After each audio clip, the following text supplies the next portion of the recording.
Hello everyone, আজকে হচ্ছে আমরা তোমার ভাই মৌলের পর্যাবৃত্ত ধর্মের নতুন একটা লেকচার স্টার্ট করতেছি। তো আজকে হচ্ছে আমরা মেইনলি আলোচনা করবো তোমার গ্রুপ 17 এবং গ্রুপ 18কে নিয়ে, এবং আমরা আরও অনেক কিছু টপিক নিয়ে আলোচনা করবো। কেমন? তো আমি আশা করতেছি তোমরা হচ্ছে ভাই আগের লেকচারগুলো দেখে আসছো, কারণ আজকের লেকচারে কিন্তু আগের লেকচারগুলো রিলেটেডই। ওকে, তো চলো আজকের লেকচারে স্টার্ট করার আগে ভাই, এটা হচ্ছে আমাদের ভাই মেইন ফেসবুক গ্রুপ।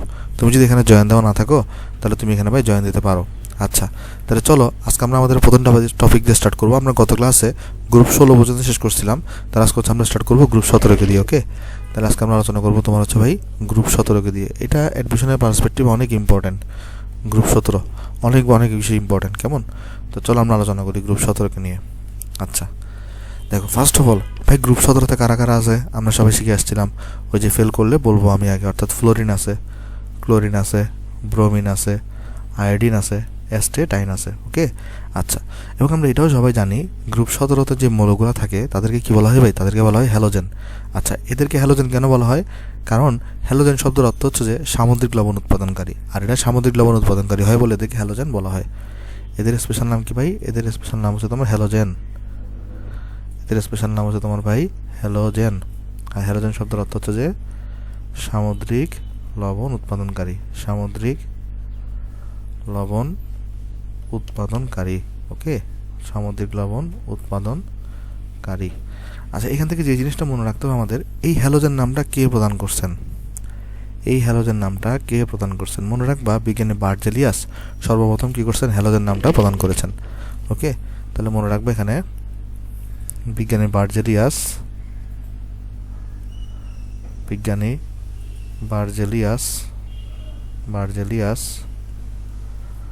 সর্বপ্রথম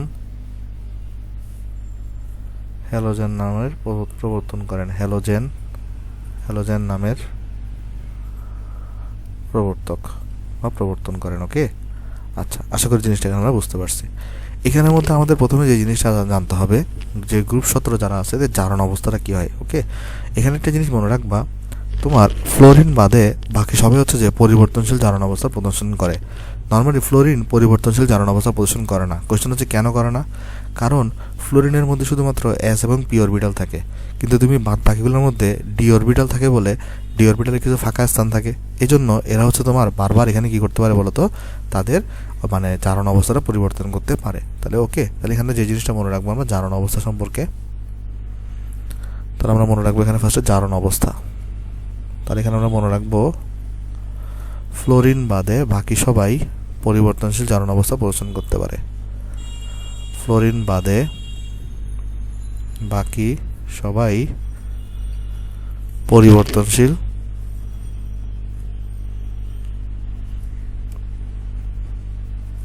জারণ অবস্থা প্রদর্শন করে। জারণ অবস্থা প্রদর্শন করতে পারে। আচ্ছা, তাহলে এখন প্রশ্ন আসতে পারে ভাই কি কি জারণ অবস্থা তারা প্রদর্শন করতে পারে? যে ফ্লোরিন বাদে তারা -1 হইতে পারে, তারপর তারা কখনো +1 হইতে পারে, -1 হইতে পারে, +1 হইতে পারে। তারপরে তোমার হচ্ছে যে কখনো কখনো তারা +3 হইতে পারে, +5 হইতে পারে, +7 হইতে পারে। ওকে, তাহলে ফ্লোরিন বাদে বাকি সবাই কিন্তু এই যে -1, +1, +3, +5, +7 এরকম জারণ অবস্থা প্রদর্শন করতে পারে। ওকে, আশা করি জিনিসটা আমরা সবাই বুঝতে পারছি ভাই। আচ্ছা, তখন আমি একটা যদি এক্সাম্পল দিতে চাই যে ভাই +1 এরকম একটা এক্সাম্পল দেন তো আমাকে। এরকম একটা এক্সাম্পল যুক্ত যৌগ হচ্ছে HClO। আমরা পরবর্তীতে এই চ্যাপ্টারে আমরা এই যৌগগুলোর নামকরণ শিখবো। কেমন? টেনশন নেওয়ার কিছু নাই, সব আমরা শিখবো। তাহলে দেখো আমরা যেটা বললাম এখানে যে ফ্লোরিন বাদে বাকি সবাই কি করতে পারে? পরিবর্তনশীল জারণ অবস্থা প্রদর্শন করতে পারে। এবং এই পরিবর্তনশীল জারণ অবস্থাগুলো কত হয়? -1, +1, 3, 5, 7। একটা জিনিস দেখো, এদের জারণ অবস্থা সবগুলো কিন্তু বিজোড় সংখ্যা হয়, অর্থাৎ 2, 4, 6 কিন্তু হইতে পারে না, 1, 3, 5, 7 হবে। তোমাকে কিন্তু প্রশ্ন করতে পারে গ্রুপ 17 মৌলরা কোন জারণ অবস্থা প্রদর্শন করতে পারে? তখন তুমি মনে রাখবা -1, +1, +3, +5, +7। ওকে, আশা করি জিনিসটা এখানে বুঝতে পারছো। আচ্ছা, এখন তুমি বলতে পারো ভাই আপনি তো বলছেন যে ফ্লোরিন বাদে বাকি সবাই পরিবর্তনশীল জারণ অবস্থা প্রদর্শন করে, তাহলে ফ্লোরিনের জারণ অবস্থা কত? ফ্লোরিনের জারণ অবস্থা হয় -1। অ্যাকচুয়ালি যারা গ্রুপ 17তে থাকে তাদের স্থিতিশীল জারণ অবস্থা কিন্তু -1। ওকে, আর ফ্লোরিন পরিবর্তনশীল জারণ অবস্থা প্রদর্শন করতে পারে না। তাহলে এখানে মনে রাখবা এই যে -1 যেটা আছে না, এটা হচ্ছে তোমার ভাই স্থিতিশীল জারণ অবস্থা। মানে বেশিরভাগ স্থিতিশীল জারণ অবস্থা মানে কি? বেশিরভাগ সময় যে জারণ অবস্থার বা স্থিতিশীল অবস্থায় যে জারণ অবস্থাটা প্রদর্শন করে, তাহলে এটা হচ্ছে তোমার স্থিতিশীল জারণ অবস্থা। ওকে, আচ্ছা, আশা করি এটা বুঝতে পারছি আমরা এখানে। তারপর দেখো, তারপর এখানে তোমাকে যে জিনিসটা বুঝতে একটা মুখস্থ রাখতে হবে একটা জিনিস, সেটা হচ্ছে এদের কালারগুলো মুখস্থ রাখতে হবে, আর এদের একটু প্রকৃতিগুলো সম্পর্কে একটু একটু জানা লাগবে আমাদের। কেমন? চলো আমরা দেখি, আসো। চলো আমরা এখানে ফ্লোরিনকে নিচ্ছি, ধরো F2 গ্যাস, তারপর এখানে আমরা Cl2কে নিছি, তারপরে ধরো আমরা Br2কে নিছি, তারপরে ধরো আমরা I2কে নিছি। এখানে এদের প্রথমে এদের কালারটা একটু তোমাদের মনে রাখতে হবে। কালার থেকে বেশ কয়েকবার কোয়েশ্চন জিজ্ঞেস করে। ওকে, দেখো কালারটা কীভাবে মনে রাখবা। ফার্স্টে এটার কালার হয় হালকা হলুদ। কালার কি হয় ভাই? হালকা হলুদ। ওকে, তারপরে এটার কালার হয় সবুজ। তারপরে এটার কালার হয় তোমার লাল তরল বা লাল মনে রাখতে পারো। আর এটা কালার হয় তোমার হচ্ছে বেগুনি বর্ণের। তাহলে দেখো, ফ্লোরিনের কালার কি? হালকা হলুদ। ক্লোরিনের কালার কি? সবুজ। ব্রোমিন হচ্ছে লাল, আয়োডিন হচ্ছে বেগুনি। ওকে, এগুলো তোমার একটু মুখস্থ রাখতে হবে, বিশেষ করে মেডিকেলে তো সবসময় কোয়েশ্চন জিজ্ঞেস করে। এরপরে যে জিনিসটা এখানে মনে রাখবা সেটা হচ্ছে যে এই দুইটা ফ্লোরিন এবং ক্লোরিন এরা হয় গ্যাসীয় বা গ্যাস, এটা হয় তরল। ব্রোমিন হয় কি বলতো? তরল। এবং আয়োডিন হয় তোমার হচ্ছে কঠিন। ওকে, আচ্ছা। তারপরে এইখানের মধ্যে প্রথম তিনটা যেগুলো আছে, অর্থাৎ ফ্লোরিন, ক্লোরিন, ব্রোমিন, এরা কিন্তু বিষাক্ত হয়। এরা কিন্তু কি হয়? বিষাক্ত হয়। তাহলে এখান থেকে দেখো কয়েকটা জিনিস আমাদের মাথায় রাখতে হবে। কি কি? ফ্লোরিনের কালার হচ্ছে হালকা হলুদ, ক্লোরিনের কালার হচ্ছে সবুজ, ব্রোমিনের কালার হচ্ছে লাল, আয়োডিনের কালার হচ্ছে বেগুনি। এর মধ্যে ফ্লোরিন এবং ক্লোরিন হচ্ছে গ্যাসীয় হয়, ব্রোমিন হচ্ছে তরল হয়, কঠিন হচ্ছে যে মানে আয়োডিন হচ্ছে কঠিন হয়। এখানে তোমার কোয়েশনটা কয়েকভাবে করতে পারে। কীভাবে করতে পারে? তোমাকে যদি বলে বিষাক্ত তরল কোনটি, তুমি কিন্তু দেখাবা ব্রোমিন। তোমাকে যদি বলে বিষাক্ত গ্যাস কোনটি, তুমি দেখাবে এখানে ফ্লোরিন অথবা ক্লোরিন, যে কোনো একটা অপশনে দেওয়া থাকবে। এই বিষয়গুলো নিয়ে আমাদের একটু সতর্ক থাকতে হবে। ওকে, আচ্ছা, আশা করি এটা আমরা বুঝতে পারছি এখানে। তারপর দেখো, এখন আমরা যদি এরপরে যাই, তো এখানে আমরা 3-4টা ক্রম দেখব। এই ক্রমগুলো কীভাবে আসছে এগুলো আমরা তোমার সামনে বোঝাবো, এখনও তোমাকে আমি পড়াই না এই টপিকগুলো। জাস্ট এখানে যেহেতু আমরা গ্রুপ নাম্বার 17 নিয়ে আলোচনা করতেছি, তাহলে যে ক্রমগুলো সম্পর্কে আমরা একটু করে জেনে রাখবো। ওকে, আচ্ছা, তাহলে কী ক্রম দেখবো এখানে দেখো। প্রথমে আমরা দেখবো তোমার এখানে তড়িৎ ঋণাত্মকতার ক্রম। তড়িৎ ঋণাত্মকতার ক্রম। তারপরে আমরা এখানে দেখবো তোমার হচ্ছে ভাই সক্রিয়তার ক্রম। আমরা দেখবো তোমার এখানে সক্রিয়তার ক্রম। ওকে, তারপরে আমরা দেখবো তোমার এখানে ভাই ইলেকট্রন আসক্তির ক্রম। ইলেকট্রন আসক্তির ক্রম। আর লাস্টে আমরা আরেকটা জিনিস দেখবো, সেটা হচ্ছে আয়নীকরণ বিভবের ক্রম। মানে এখনো কিন্তু তোমাকে আমি ইলেকট্রন আসক্তি বা তড়িৎ ঋণাত্মকতা বা আয়নীকরণ বিভব কিছুই পড়াইনি, আমি তোমাকে সামনে পড়াবো। জাস্ট এখানে এদের ক্রমগুলো আমি এখানে পড়াই দিচ্ছি, যেহেতু এমসিকিউতে আসে। এগুলো আমরা তখনও পড়াবো, জাস্ট এখন একটু করে আলোচনা করতেছি। আয়নীকরণ বিভবের ক্রম, আয়নীকরণ বিভবের ক্রম, আমরা সেগুলো নিয়ে আগে আলোচনা করি। আসো, তারপর হচ্ছে আমরা এগুলো নিয়ে ডিটেলসে এখনও পড়িনি আমরা। এই যে তড়িৎ ঋণাত্মকতা, আয়নীকরণ বিভব, ইলেকট্রন আসক্তি, এগুলো নিয়ে আমরা ডিটেলসে পড়িনি এখনও। জাস্ট আমরা ক্রমগুলো সম্পর্কে একটু জেনে রাখবো, পরে আমি ডিটেলসে পড়ানোর সময় ক্রমগুলো আরেকবার তোমাকে আমি মনে করাই দেবো। ওকে, আচ্ছা, এখানে দেখো, এখানে তড়িৎ ঋণাত্মকতার ক্ষেত্রে ফ্লোরিন সবচেয়ে আগে থাকবে, তারপরে ক্লোরিন, তারপরে ব্রোমিন, তারপরে আয়োডিন, তারপরে অ্যাস্টাডিন। অর্থাৎ ফেল করলে বলবো আমি আগে, তার মানে তড়িৎ ঋণাত্মকতা সবচেয়ে কার বেশি? ফ্লোরিনের বেশি। সক্রিয়তার ক্ষেত্র ফ্লোরিন সবচেয়ে আগে থাকবে, তারপর ক্লোরিন থাকবে, তারপর ব্রোমিন থাকবে, তারপর আয়োডিন থাকবে, তারপর অ্যাস্টাডাইন থাকবে। আয়নীকরণ বিভবের ক্ষেত্র ফ্লোরিন আগে থাকবে, ক্লোরিন আগে থাকবে, ব্রোমিন আগে থাকবে, আয়োডিন আগে থাকবে, অ্যাস্টাডাইন আগে থাকবে। কিন্তু ভাই ইলেকট্রন আসক্তির ক্ষেত্রে ক্লোরিন আগে থাকবে, ফ্লোরিন পরে থাকবে, ব্রোমিন থাকবে এখানে, আয়োডিন থাকবে এখানে, অ্যাস্টাডাইন থাকবে এখানে। জিনিসটা বুঝো, জাস্ট এইখানে সবগুলোতে ফ্লোরিন আগে, দেখো সবগুলোতে কিন্তু ফ্লোরিন আগে, সবগুলোতে ফ্লোরিন আগে। কিন্তু এটার ক্ষেত্রে কিছু দেখো তো, এটার ক্ষেত্রে ক্লোরিন আগে। তাহলে মনে রাখবা ইলেকট্রন আসক্তিতে কে আগে থাকে? সবচেয়ে বেশি ইলেকট্রন আসক্তি হয় কিন্তু ক্লোরিনের। সবগুলোর ক্ষেত্রে সবচেয়ে বেশি হয় কার? ফ্লোরিনের। কিন্তু ইলেকট্রন আসক্তির ক্ষেত্রে সবচেয়ে বেশি হয় ক্লোরিনের। কেন ক্লোরিনের ইলেকট্রন আসক্তি সবচেয়ে বেশি হয় এগুলো আমরা যখন ইলেকট্রন আসক্তি টপিকটা পড়বো তখন বুঝাই দিব। কেন ফ্লোরিনের ইলেকট্রন আসক্তি ক্লোরিন থেকে কম হয় সেটা আমরা সবগুলো তখন ব্যাখ্যা করবো, ওকে। এবং আমরা ওগুলো ব্যাখ্যা করবো যে কেন এই ফ্লোরিনের তড়িৎ ঋণাত্মকতা সবচেয়ে বেশি বা আয়নীকরণ বিভব সবচেয়ে বেশি, এগুলো আমরা সব ব্যাখ্যা করবো, কিন্তু এখন দরকার নাই। এখন জাস্ট তুমি এতটুকু জেনে রাখো তড়িৎ ঋণাত্মকতা, সক্রিয়তা, আয়নীকরণ বিভব সবগুলোর ক্ষেত্রে ফ্লোরিন আগে, কিন্তু শুধুমাত্র ইলেকট্রন আসক্তির ক্ষেত্রে, শুধুমাত্র কিসের ক্ষেত্রে বলো তো, ইলেকট্রন আসক্তির ক্ষেত্রে তোমার হচ্ছে ভাই এখানে ক্লোরিনটা কিন্তু আগে থাকবে, ওকে।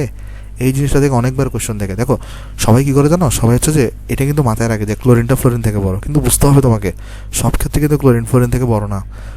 এই তিনটা ক্ষেত্রে কিন্তু ফ্লোরিন বড়, অর্থাৎ সক্রিয়তা, তড়িৎ ঋণাত্মকতা, আয়নীকরণ বিভব, এই দিন কিন্তু ফ্লোরিন বড়, ঠিক আছে, কিন্তু ইলেকট্রন আসক্তির ক্ষেত্রে কিন্তু ক্লোরিন বড়। এটা তোমাকে মাস্ট বি মাথায় রাখতে হবে, ওকে। আশা করি জিনিসটা আমরা এখানে বুঝতে পারছি। এখন দেখো আমরা সবাই জানি আমাদের যে অ্যাসিড আছে ভাই, অ্যাসিড কিন্তু দুই প্রকার হইতে পারে। যেমন কী কী হইতে পারে, অ্যাসিডগুলো হচ্ছে যে অক্সো অ্যাসিড হইতে পারে, এবং অ্যাসিডগুলো হচ্ছে আমাদের ভাই হাইড্রা অ্যাসিড হইতে পারে,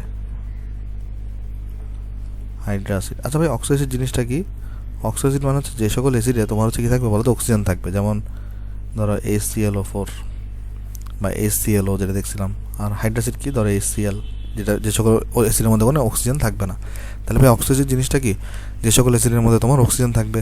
আর হাইড্রা অ্যাসিড জিনিসটা কি ভাই, যে সকল অ্যাসিডের মধ্যে অক্সিজেন থাকবে না তাদেরকে আমরা বলি হাইড্রা অ্যাসিড, ওকে। তার একটা জিনিস তুমি ভালো করে লক্ষ্য করে দেখো, হ্যালোজেনগুলো কিন্তু হাইড্রা অ্যাসিডও গঠন করতে পারে এবং অক্সো অ্যাসিডও গঠন করতে পারে। এটা একটা হ্যালোজেনের একটা বৈশিষ্ট্য। তাহলে হ্যালোজেনগুলো হাইড্রা অ্যাসিড এবং তোমার হচ্ছে ভাই অক্সো অ্যাসিড দুটোটাই হচ্ছে গঠন করতে পারে, ওকে। আচ্ছা এখন এখানে তোমাকে আরেকটা জিনিস এখানে মনে রাখতে হবে, সেটা হচ্ছে যে হাইড্রা অ্যাসিডের শক্তির ক্রম, হাইড্রা অ্যাসিডের শক্তি বা আমরা বলতে পারি স্থিতিশীলতার ক্রম, হাইড্রা অ্যাসিডের শক্তি বা স্থিতিশীলতার ক্রম, ওকে, বা স্থায়িত্বের ক্রম আমরা এটাকে বলতে পারি। আচ্ছা দেখো এখানে কয়েকটা হাইড্রা অ্যাসিড আছে, যেমন এখানে হাইড্রা অ্যাসিড ফ্লোরিনের সাথে যুক্ত HF হইতে পারে, HCl হইতে পারে, HBr হইতে পারে, HI হইতে পারে। যেমন হাইড্রা অ্যাসিডগুলো কারা কারা হইতে পারে, HCl, HF, HBr, HI, এরা হচ্ছে তোমার সবাই হাইড্রা অ্যাসিডের উদাহরণ, ওকে। এখন কোয়েশ্চেন হচ্ছে যে এদের মধ্যে কে বেশি শক্তিশালী হবে বা কে বেশি স্থিতিশীল হবে। একটা জিনিস তুমি লক্ষ্য করে দেখো, আমরা আগে আলোচনা করে আসছিলাম একটা জিনিস সক্রিয়, এটার মানে কি, সক্রিয়তা মানে হচ্ছে যে ভাই সে তাড়াতাড়ি বিক্রিয়া অংশগ্রহণ করে ফেলবে। তাহলে একটা জিনিস তুমি খেয়াল করে দেখো, এখানে এই যে ফ্লোরিনটা, এটা সক্রিয়তা তার অনেক বেশি, তাহলে এটা খুব তাড়াতাড়ি বিক্রিয়া অংশগ্রহণ করে ফেলবে, তাহলে কিন্তু সেটা স্থিতিশীল না। তাহলে HF কিন্তু সবচেয়ে কম স্থিতিশীল হবে। আর এই দেখো এখানে অ্যাস্ট্রোডাইনকে আমি ছাড়া চিন্তা করতেছি, এখানে দেখো HI চিন্তা করতে পারো, তো HI এখানে AI যেটা আছে সেটা সক্রিয়তা সবচেয়ে কম, তার মানে সেটা কারোর সাথে বিক্রিয়া করতে চায় না সহজে, তার মানে সেটা অধিক স্থায়ী বা অধিক স্থায়িত্বশীল। তাই মনে রাখবা হাইড্রা অ্যাসিডের শক্তি বা স্থিতিশীলতার ক্রম হচ্ছে HI সবার বড় থাকে, তারপরে তোমার এখানে HBr থাকে, তারপরে তোমার এখানে HCl থাকে, তারপরে তোমার এখানে HF থাকে, ওকে। আর আরেকবার জিনিসটা আমি তোমাকে বোঝাই বলে দেখো, তুমি এখানে ভালো করে লক্ষ্য করলে দেখবা যে ফ্লোরিনের সক্রিয়তা সবচেয়ে বেশি। এটা মানে কি, এটার মানে হচ্ছে যে ফ্লোরিন খুব তাড়াতাড়ি বিক্রিয়া অংশগ্রহণ করতে পারে। কেন অংশগ্রহণ করতে পারে সব আমরা আলোচনা করবো, এখন আলোচনা করে নিই। ইলেকট্রন আসতে যখন বড়াবো তখন আলোচনা করবো কেন ফ্লোরিন তাড়াতাড়ি বিক্রিয়া অংশগ্রহণ করে, কেন তার সক্রিয়তা বেশি। এতটুকু মনে রাখো আগে, এই যে যখন আমি ইলেকট্রন আসতে তড়িৎ ঋণাত্মকতা বাড়াবো তখন দেখাবো জিনিসগুলো। তাহলে একটা জিনিস আগে দেখো, এখান থেকে জাস্ট আমরা একটু অ্যানালাইসিস করি, যেখানে আমরা দেখতেছি ফ্লোরিনের সক্রিয়তা সবচেয়ে বেশি। তাহলে যদি ফ্লোরিনের সক্রিয়তা সবচেয়ে বেশি হয় তার মানে ফ্লোরিন সবচেয়ে দ্রুত বিক্রিয়া করবে, তার মানে সে যদি দ্রুত বিক্রিয়া করে ফেলে তাহলে সেটা কম স্থায়িত্বশীল হবে। আর অন্যদিকে আয়োডিনের সক্রিয়তা অনেক কম, ফলে আয়োডিনটা সহজে বিক্রিয়া করবে না। তাহলে আয়োডিন নিয়ে যে হাইড্রা অ্যাসিডটা গঠিত হবে সেটা সহজে বিক্রিয়া করবে না, সেটা স্থায়ী বেশি থাকবে। তাই স্থায়িত্বের ক্রমে HI সবার আগে বসে, তারপরে HBr বসে, তারপরে HCl বসে, তারপরে HF বসে। এটা খুবই ইম্পর্ট্যান্ট একটা জিনিস, কেমন, এটা তুমি মাথায় রাখতে হবে তোমাকে। আশা করি জিনিসটা এখানে তোমরা ভাই বুঝতে পারছো। তাহলে চলো আমরা নেক্সট পৃষ্ঠায় যাই আসো। তাহলে এটাকে আমি একটু করে বক্স করে দিই, এখানে এই জিনিসটা তোমার অনেক ইম্পর্টেন্ট।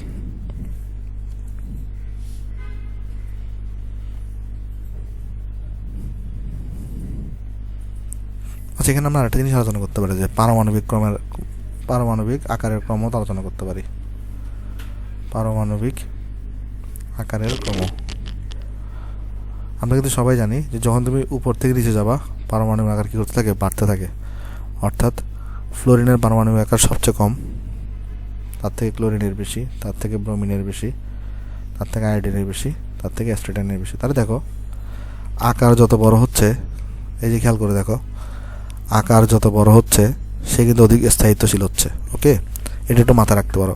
তাহলে হাইড্রাসিডের ক্ষেত্রে এর আকার যত বড় হবে, যেমন এখানে আয়োডিনটা আকার বড় না, তাই আয়োডিন কিন্তু অধিক স্থায়িত্বশীল। ওকে, আচ্ছা, আশা করি জিনিসটা এখানে আমরা বুঝতে পারছি।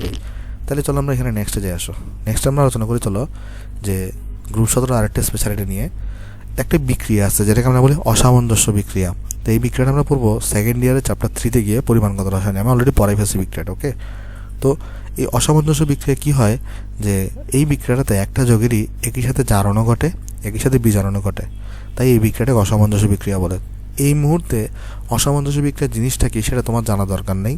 তোমার যে জিনিসটা জানতে হবে, গ্রুপ 17 মৌলসমূহ অসামঞ্জস্য বিক্রিয়া প্রদর্শন করে। কারণ এটা এমসিকিউ অনেকবার আসছে, নিচের কোন গ্রুপের মৌলগুলা বা কোন মৌলগুলা অসামঞ্জস্য বিক্রিয়া প্রদর্শন করে, তোমাকে মাথায় রাখতে হবে। তাহলে গ্রুপ 17 মৌলসমূহ। তাহলে চলো আমি প্রথমে তোমাকে আগে তাহলে অসামঞ্জস্য বিক্রিয়ার ডেফিনেশনটা লিখে দিই। এটা আমরা ডিটেলসে পরে যে কোথায় পরিমাণগত রসায়নে। অসামঞ্জস্য বিক্রিয়া, তাহলে যে জিনিসটা এখানে মাথায় রাখবা, যে বিক্রিয়ায়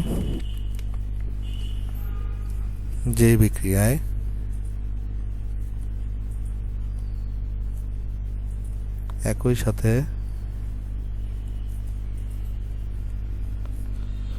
একটি যৌগের জারণ ও বিজারণ উভয়ই ঘটে, জারণ ও বিজারণ উভয়ই ঘটে, তাকে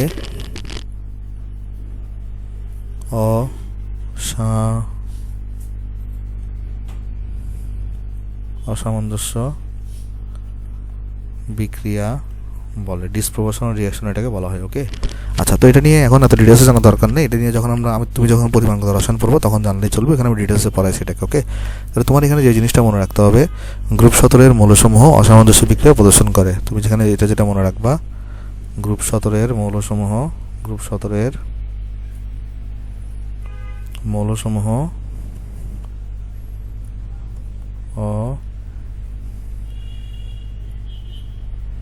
অসামঞ্জস্য বিক্রিয়া প্রদর্শন করে, এটা তোমার মনে রাখলেই চলবে। ওকে, আশা করি এখানে আমরা এই জিনিসগুলো ভাই বুঝতে পারছি। আচ্ছা, তাইলে আমাদের মোটামুটি গ্রুপ 17 আলোচনা শেষ। আমরা এখন আলোচনা করবো তোমার হচ্ছে গ্রুপ 18 নিয়ে। তাহলে চলো আমরা এখন ডিসকাশন করি তোমার হচ্ছে গ্রুপ 18 নিয়ে। গ্রুপ 18 ডিসকাশনটা মেডিকেল বলো, ইঞ্জিনিয়ারিং বলো, সবার জন্যই ইম্পর্টেন্ট। গ্রুপ 17-18 অনেক বেশি ইম্পর্টেন্ট। আচ্ছা, তাহলে দেখো, আচ্ছা, প্রথম কথা, গ্রুপ 18-তে কারা কারা আছে ভাই?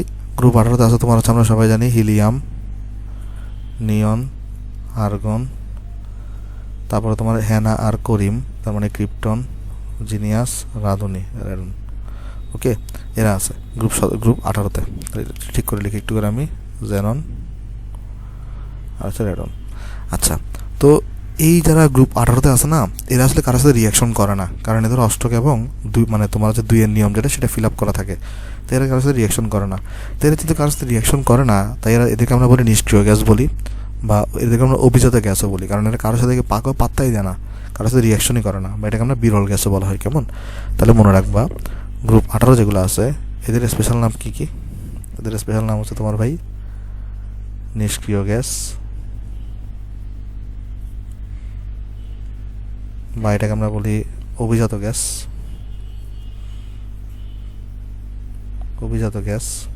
ইংলিশ নাম হচ্ছে তোমার ভাই নোবেল গ্যাস, বা এটাকে আমরা বলি বিরল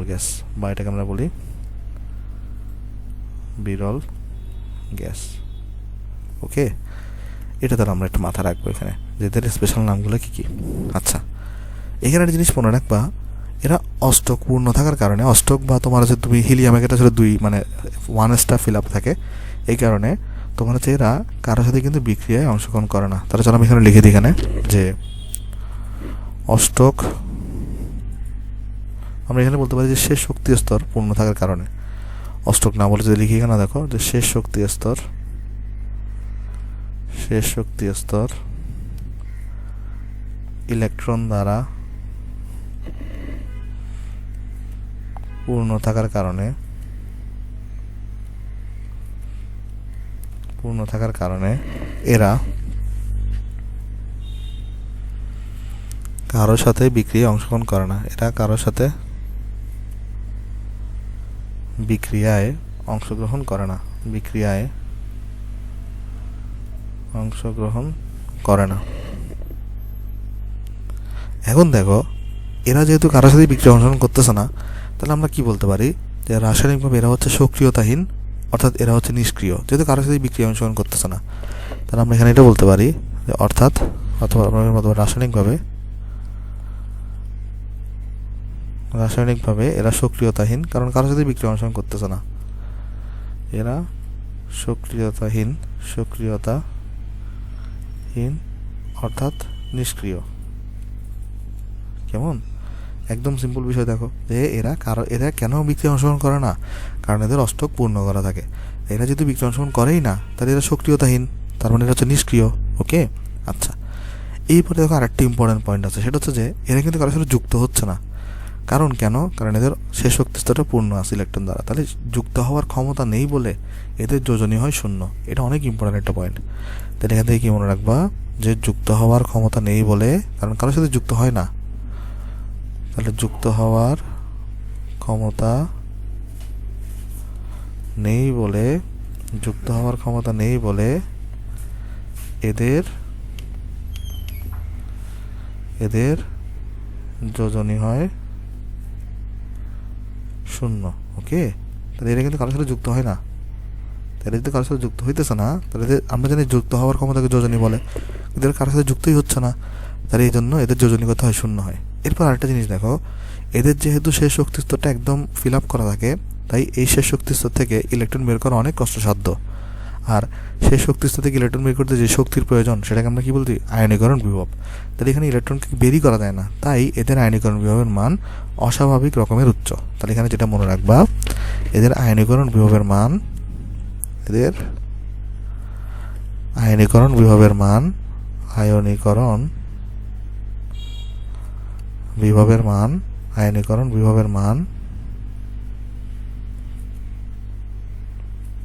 অস্বাভাবিক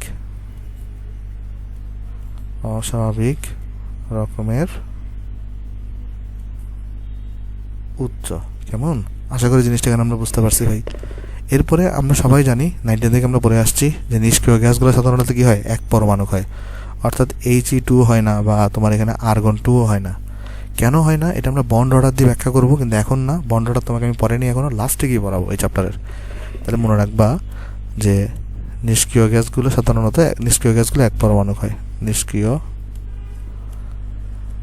গ্যাসগুলো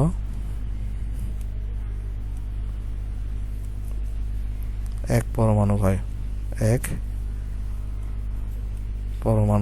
হয়, মানে কারোর সাথে যুক্তই হয় না। ওকে, যেমন তুমি দেখবে সবসময় হিলিয়াম পাবা, সবসময় কি পাবা বলো তো? হিলিয়াম পাবা, কিন্তু কখনোই তুমি হিলিয়াম 2 পাবা না। তুমি কখনোই পাবা না। কোয়েশ্চন হচ্ছে কেন পাবা না? এটা আমরা পরবর্তী পড়বো, বন্ড অর্ডার দিয়ে জিনিসটাকে আমি ব্যাখ্যা করবো।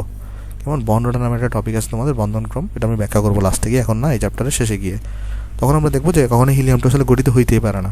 ওকে, তাহলে নিষ্ক্রিয় গ্যাসগুলো কি হয়? এক পরমাণুক হয়। আশা করি জিনিসটা এখানে বুঝতে পারছি। তবে কিছু ক্ষেত্রে ব্যতিক্রমও দেখা যায়। কিছু ক্ষেত্রে কি দেখা যায়? ব্যতিক্রমও দেখা যায়। কি ব্যতিক্রম দেখা যায়? প্রথম ব্যতিক্রম দেখায় জ্যানন।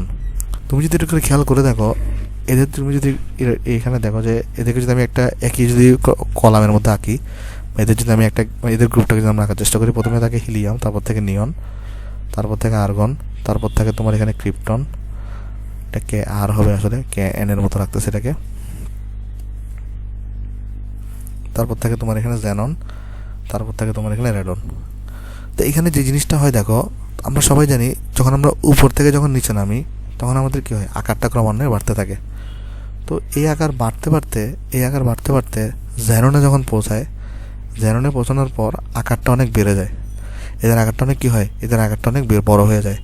এই আকার বড় হয়ে যাওয়ার কারণে শেষ শক্তি স্তরের ইলেকট্রনের উপর এদের কন্ট্রোল থাকে না। কারণ যেহেতু আকার অনেক বড় হয়ে গেছে, তাহলে শেষ শক্তি স্তরের ইলেকট্রনকে সে আর আগের মতো টেনে ধরে রাখতে পারে না, মানে যেহেতু আকারটা বড় থাকে।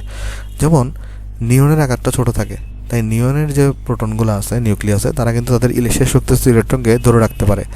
আর্গনের আকারটাও মিডিয়াম থাকে, ক্রিপ্টনের আকারটাও মিডিয়াম থাকে, কিন্তু জ্যাননে গিয়ে আকারটা বেশ বড় হয়ে যায়, তাই না? কারণ তুমি দেখো এখান থেকে যখন এখানে যাও তখন 2 যোগ করো, এখান থেকে এখানে গেলে 8 যোগ করো, এখান থেকে এখানে গেলে 8 যোগ করো, এখান থেকে কিন্তু 18 যোগ করো, রাইট? এখানে কিন্তু আকারটা অনেক বেড়ে যায়। এই কারণে তোমার সেই শক্তি স্তরের ইলেকট্রনের উপর এটা তেমন তোমার হচ্ছে যে ভাই কন্ট্রোল থাকে না। এর ফলে এই জ্যাননের আকারটা বড় হয়ে যাওয়ায় তোমার এই জ্যানন কিন্তু অনেক সময় ছোট আকারের একটা মৌল, যেটাকে আমরা বলি ফ্লোরিন, এর সাথে কিন্তু সমযোজী যৌগ গঠন করে। ওকে, এখানে জিনিসটা আমি তোমাকে বুঝাই বলি। দেখো চলো আমি নেক্সট পৃষ্ঠায় তোমাকে বুঝাই বলি। দেখো জ্যাননের ক্ষেত্রে কি হয়, আমি যদি একটা সিঙ্গেল পরমাণু আনি, এখানে দেখো আমি আর মাঝখানে কক্ষপথগুলো দেখাচ্ছি না, আমি জাস্ট জ্যাননেরটাকে লাস্ট কক্ষপথটাকে দেখাচ্ছি। ধর এটা তোমার জ্যানন, ওকে, এটা জ্যাননের নিউক্লিয়াস। আমি শুধুমাত্র লাস্ট শক্তি স্তরটাকে দেখাচ্ছি, মানে যেখানে ইলেকট্রন আছে। এই যে লাস্ট কক্ষপথ দেখাচ্ছি যেটাতে ইলেকট্রন আছে, বা এটাকে আমরা বলতে পারি যোজ্যতা স্তর। এটাকে আমরা কি বলতে পারি, আমাদের লাস্ট শক্তি স্তরে ইলেকট্রনটাকে, মানে ইলেকট্রন যেখানে থাকে সেটাকে আমরা, সেই কক্ষপথকে আমরা কি বলতে পারি, যোজ্যতা স্তর বলতে পারি। আমরা সবাই জানি এখানে 8টা দ্বারা মানে ফিল আপ করা থাকে পুরোপুরি, আসলে এটা পুরোপুরি পূর্ণ থাকে। ওকে, এটা পুরোপুরি তোমার এখানে পূর্ণ থাকে। কয়টি ইলেকট্রন থাকে এটা ম্যাটার নাই, এখানে এটা দেখার দরকার নাই। জাস্ট এতটুকু জেনে রাখো যে লাস্ট শক্তি স্তরে তোমার এখানে ফিল আপ করা থাকে। অথবা একটা দিয়ে আমি তোমাকে বুঝাই, এতগুলো আসলে রাখার দরকার নেই, একটা দিয়ে বুঝো। ওকে, তাহলে জিনিসটা আমি তোমাকে বুঝাই বলি। এটা তোমার হচ্ছে জ্যাননের একটা নিউক্লিয়াস, এটা হচ্ছে জ্যাননের যোজ্যতা স্তর, অর্থাৎ সর্বশেষ ইলেকট্রনগুলো এখানে অবস্থিত। অর্থাৎ যোজ্যতা স্তর মানে কি, সর্বশেষ ইলেকট্রনগুলো এই স্তরে অবস্থিত, এই স্তরে অবস্থিত। এখন এখানে কাহিনী কী হয় দেখো, এখানে যেহেতু জ্যাননের আকারটা অনেক বড় থাকে, তাই জ্যাননের যে সর্বশেষ শক্তি স্তরে যে ইলেকট্রন আছে সেটাকে সে আর খুব একটা টেনে ধরে রাখতে পারে না, মানে এটার উপরে কন্ট্রোল কম থাকে, মানে এটাকে খুব একটা টানতে পারে না। যেহেতু দূরত্ব অনেক দূরে, এটা অনেক দূরে বলে খুব এটার উপর কি করতে পারে না, এটাকে তেমন কন্ট্রোল করতে পারে না,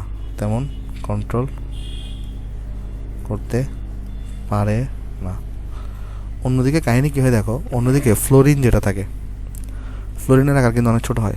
আমরা সবাই জানি ফ্লোরিনের আকার কী হয়, একদম ছোট হয়। কেন ফ্লোরিনের আকার একদম ছোট হয়, কেন অনেক ছোট হয় কেন দেখো, কারণ ফ্লোরিন হচ্ছে একদম ডানে অবস্থিত। দেখো 17 নম্বরকে একদম ডানে অবস্থিত আর 2 নম্বর পর্যায়ে অবস্থিত। তাই মনে রাখবো এখানে ফ্লোরিন যেহেতু একদম ডানে অবস্থিত এবং তোমার 2 নম্বর পর্যায়ে অবস্থিত, তাই হচ্ছে যে ফ্লোরিনের আকারটা অনেক ছোটো থাকে। কারণ আমরা সবাই কি জানি, বাম থেকে ডানে গেলে আকারটা ছোটো হয়ে থাকে, আর এটাতে একদম উপরে অবস্থিত 2 নম্বর গ্রুপে, 2 নম্বর পর্যাতেই, তাই তোমার এখানে এটার আকারটা অনেক ছোটো থাকে। তাহলে ফ্লোরিনের আকার কিন্তু অনেক ছোটো থাকে। ওকে, ফ্লোরিনের আকার অনেক ছোটো থাকে।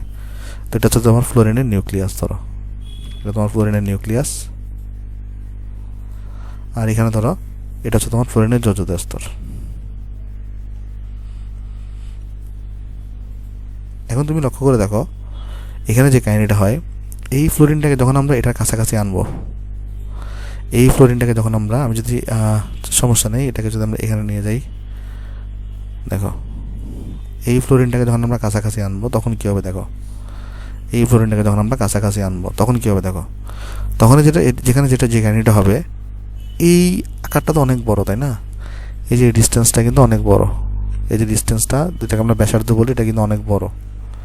তাই এখানে যে ফোর্সটা থাকবে এটা কিন্তু অনেক কম হবে। এখানে এফ দেওয়া ফ্লোরিন মনে করিও না, এটা কিন্তু ফোর্স। এখানে আকর্ষণ বলটা কী হবে, অনেক কম হবে। ওকে, এর ফলে এই ইলেকট্রনটাকে কিন্তু জ্যানন আকর্ষণ করে ধরে রাখতে পারবে না। আবার অন্যদিকে দেখো ফ্লোরিনের শেষ শক্তি স্তরে কয়টি ইলেকট্রন আছে, 7টা ইলেকট্রন আছে। তাহলে এরা অষ্টক ফিল আপ করার জন্য একটা ইলেকট্রনকে দরকার না। তখন সে যেটা করবে, এর তো আকার ছোটো, তাই এই ডিস্টেন্সটা কিন্তু অনেক ছোটো, তাই ফ্লোরিনের নিউক্লিয়াসগুলা যেহেতু আকার ছোটো, তাই ফ্লোরিনের নিউক্লিয়াসগুলা এই ইলেকট্রনটাকে এখানে টান দিবে। আমি তোমার জিনিসটা বুঝাই বলি। এখানে দেখো এখানে জ্যাননের আকার কিন্তু অনেক বড়, তাই জ্যাননের যে সর্বশেষ শক্তি স্তরে যে ইলেকট্রনগুলো থাকে সেটা সে তেমন কন্ট্রোল করতে পারে না, কারণ আকারটা অনেক বড় হয়, সে খুব একটা বেশি বলে টানতে পারে না এটাকে। ওকে, আবার অন্যদিকে ফ্লোরিন হচ্ছে একটা ছোট একটা মৌল, তো এই ফ্লোরিনের তাহলে ব্যাসার্ধ অনেক কম, তাই ফ্লোরিন যখন এই জ্যাননের কাছাকাছি আসবে তখন ফ্লোরিনের কিন্তু একটি ইলেকট্রন দরকার অষ্টক ফিল আপ করার জন্য। কারণ এটা জানি আমরা সবাই জানি এখানে কয়টা ইলেকট্রন থাকে, এখানে থাকে হচ্ছে ভাই 7টা ইলেকট্রন, রাইট? তাহলে একটা ইলেকট্রন দরকার তার, তখন সে কী করে, এই জ্যাননের এই ইলেকট্রনটাকে সে দেখতেছে যে এই ইলেকট্রনটাকে জ্যানন টানতেছে না, তো সে বলবে যে আমি টানবো, তাহলে আমি টেনে নিয়ে আসি, তখন ইলেকট্রনটাকে সে এখানে টেনে নিয়ে আসে। এর ফলে তখন দেখো এখানে এই জ্যানন এবং ফ্লোরিন কিন্তু তখন এখানে কী করতেছে, এই ইলেকট্রনটাকে কিন্তু শেয়ার করতেছে। তখন একেবারে তো বের করতে পারে না, তখন দেখা যায় যে এই ফ্লোরিনটা এই জ্যাননের সাথে ইলেকট্রনটাকে তখন শেয়ার করে, আর শেয়ারের মাধ্যমে তখন একটা বন্ধন গঠন করে এবং যৌগ গঠন করে। তো সেই যৌগটাকে আমরা কী বলি, সমযোজী যৌগ বলি। কেন? কারণ জ্যানন হচ্ছে একটা অধাতু, আর ফ্লোরিনও কিন্তু একটা অধাতু, এবং ইলেকট্রন এখানে শেয়ার করার মাধ্যমে আছে। তোমাকে জিনিসটা আমি আরেকবার বুঝাই বলি, দেখো আরেকটা বার চলো এখানে আমি তোমাকে বুঝাই বলি। এখানে কাহিনী কী হয় দেখো, এখানে জ্যানন যেটা, এটা তো নিষ্ক্রিয় ধাতু, তাই না? এটা হচ্ছে নিষ্ক্রিয় গ্যাস, সরি এটাকে আমরা বলতে পারি নিষ্ক্রিয় গ্যাস। জ্যাননটা হচ্ছে আমার এখানে নিষ্ক্রিয় গ্যাস, রাইট? তাহলে এটা কিন্তু এখানে অষ্টক কিন্তু পূর্ণ করা, এর কিন্তু কী করা, অষ্টক পূর্ণ করা। তাহলে লক্ষ্য করে দেখো, অষ্টক যদি এখানে পূর্ণ করা থাকে, তাহলে কিন্তু এখানে যে কাহিনীটা হবে, অষ্টক যদি এখানে ফিল আপ করা আছে, তাইলে এই সহজে কিন্তু ইলেকট্রনটাকে ছাড়তে চাইবে না। কিন্তু এখানে যে কাহিনীটা হয়, এই জ্যাননের মধ্যে তোমার হচ্ছে যে ভাই এখানে আকারটা অনেক বড় হওয়ার কারণে এই শেষের শক্তি স্তরের ইলেকট্রনের উপর তার তেমন কন্ট্রোল থাকে না। অন্যদিকে এই ফ্লোরিনটা দেখো, এখানে ফ্লোরিনের আকার কিন্তু অনেক ছোটো, আর ফ্লোরিনে কিন্তু 7টা ইলেকট্রন থাকে শেষ শক্তি স্তরে, তখন ফ্লোরিনে কিন্তু 1টা ইলেকট্রন দরকার। তখন ফ্লোরিন কী করে, যে এই ফ্লোরিনটা এখানে এসে এই জ্যাননের সাথে ইলেকট্রনটাকে শেয়ার করে একটা সমযোজী যৌগ গঠন করে। অর্থাৎ আমরা তাহলে এখানে সামারি করতে পারি যে জ্যাননের আকার বড় হওয়ার কারণে সেটা ফ্লোরিনের সাথে সমযোজী বন্ধন গঠন করে, সমযোজী যৌগ গঠন করে। তাহলে এখান থেকে যে জিনিসটা মনে রাখবে, একটা ব্যতিক্রম, কয়েকটা ব্যতিক্রম আছে, একটা প্রথম ব্যতিক্রম নিয়ে আমরা এখন আলোচনা করলাম। এখানে তাহলে মনে রাখবো হচ্ছে তুমি এখানে এই জ্যাননের আকার বড় হওয়ার কারণে, জ্যাননের আকার বড় হওয়ার কারণে এটি ফ্লোরিনের সাথে, এটাকে আমরা একটি বাস নিয়ে আসি, সমযোজী যৌগ গঠন করে, ফ্লোরিনের সাথে সমযোজী যৌগ গঠন করে। ওকে, আচ্ছা। আর আমরা যদি সমযোজী যৌগের যদি এক্সাম্পলগুলো দেখতে চাই, কী কী সমযোজী যৌগ সে গঠন করে, মনে রাখবা এই জ্যানন ডাইফ্লোরাইড XCF2, তারপর হচ্ছে জ্যানন টেট্রাফ্লোরাইড, তারপরে তোমার এখানে জ্যানন F6, এই যৌগগুলো সে গঠন করে। চলো আমি একটু ঠিক করে সুন্দর করে লিখি এটাকে। কী গঠন করে, Xanon F2, Xanon F4, Xanon F6, এই ধরনের যৌগ হচ্ছে সে গঠন করে। ওকে, আচ্ছা, আশা করি জিনিসটা তোমরা এখানে বুঝতে পারছো। এইবার এখানে আসলে আমরা লক্ষ্য করি, এখানে আরেকটা যৌগ গঠিত হয়, যেটা আমরা বলি ক্ল্যাথ্রেট যৌগ। এই নিষ্ক্রিয় গ্যাসগুলো আরেকটা যৌগ গঠন করে, নিষ্ক্রিয় গ্যাসগুলা বা নিষ্ক্রিয় তোমার এখানে মূল যেগুলো থাকে সেগুলো আরেকটা যৌগ গঠন করে, যেটাকে আমরা বলি ক্ল্যাথ্রেট যৌগ।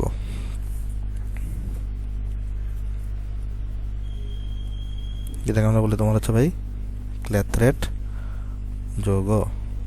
আচ্ছা, কোশ্চেন হচ্ছে ভাই ক্ল্যাথ্রেট যৌগ জিনিসটা কি, আমি তোমাকে বুঝাই বলি। দেখো, ক্ল্যাথ্রেট যৌগ বোঝার আগে তোমাকে একটা জিনিস বুঝতে হবে যে হাইড্রোজেন বন্ধন জিনিসটা কি। দেখো, প্রথমে আমি তোমাকে বলি হাইড্রোজেন বন্ধন আমি ডিটেলসে পড়াবো চ্যাপ্টারে, এখন আমি জাস্ট তোমাকে প্রাইমারি আইডিয়া দিয়ে যাই।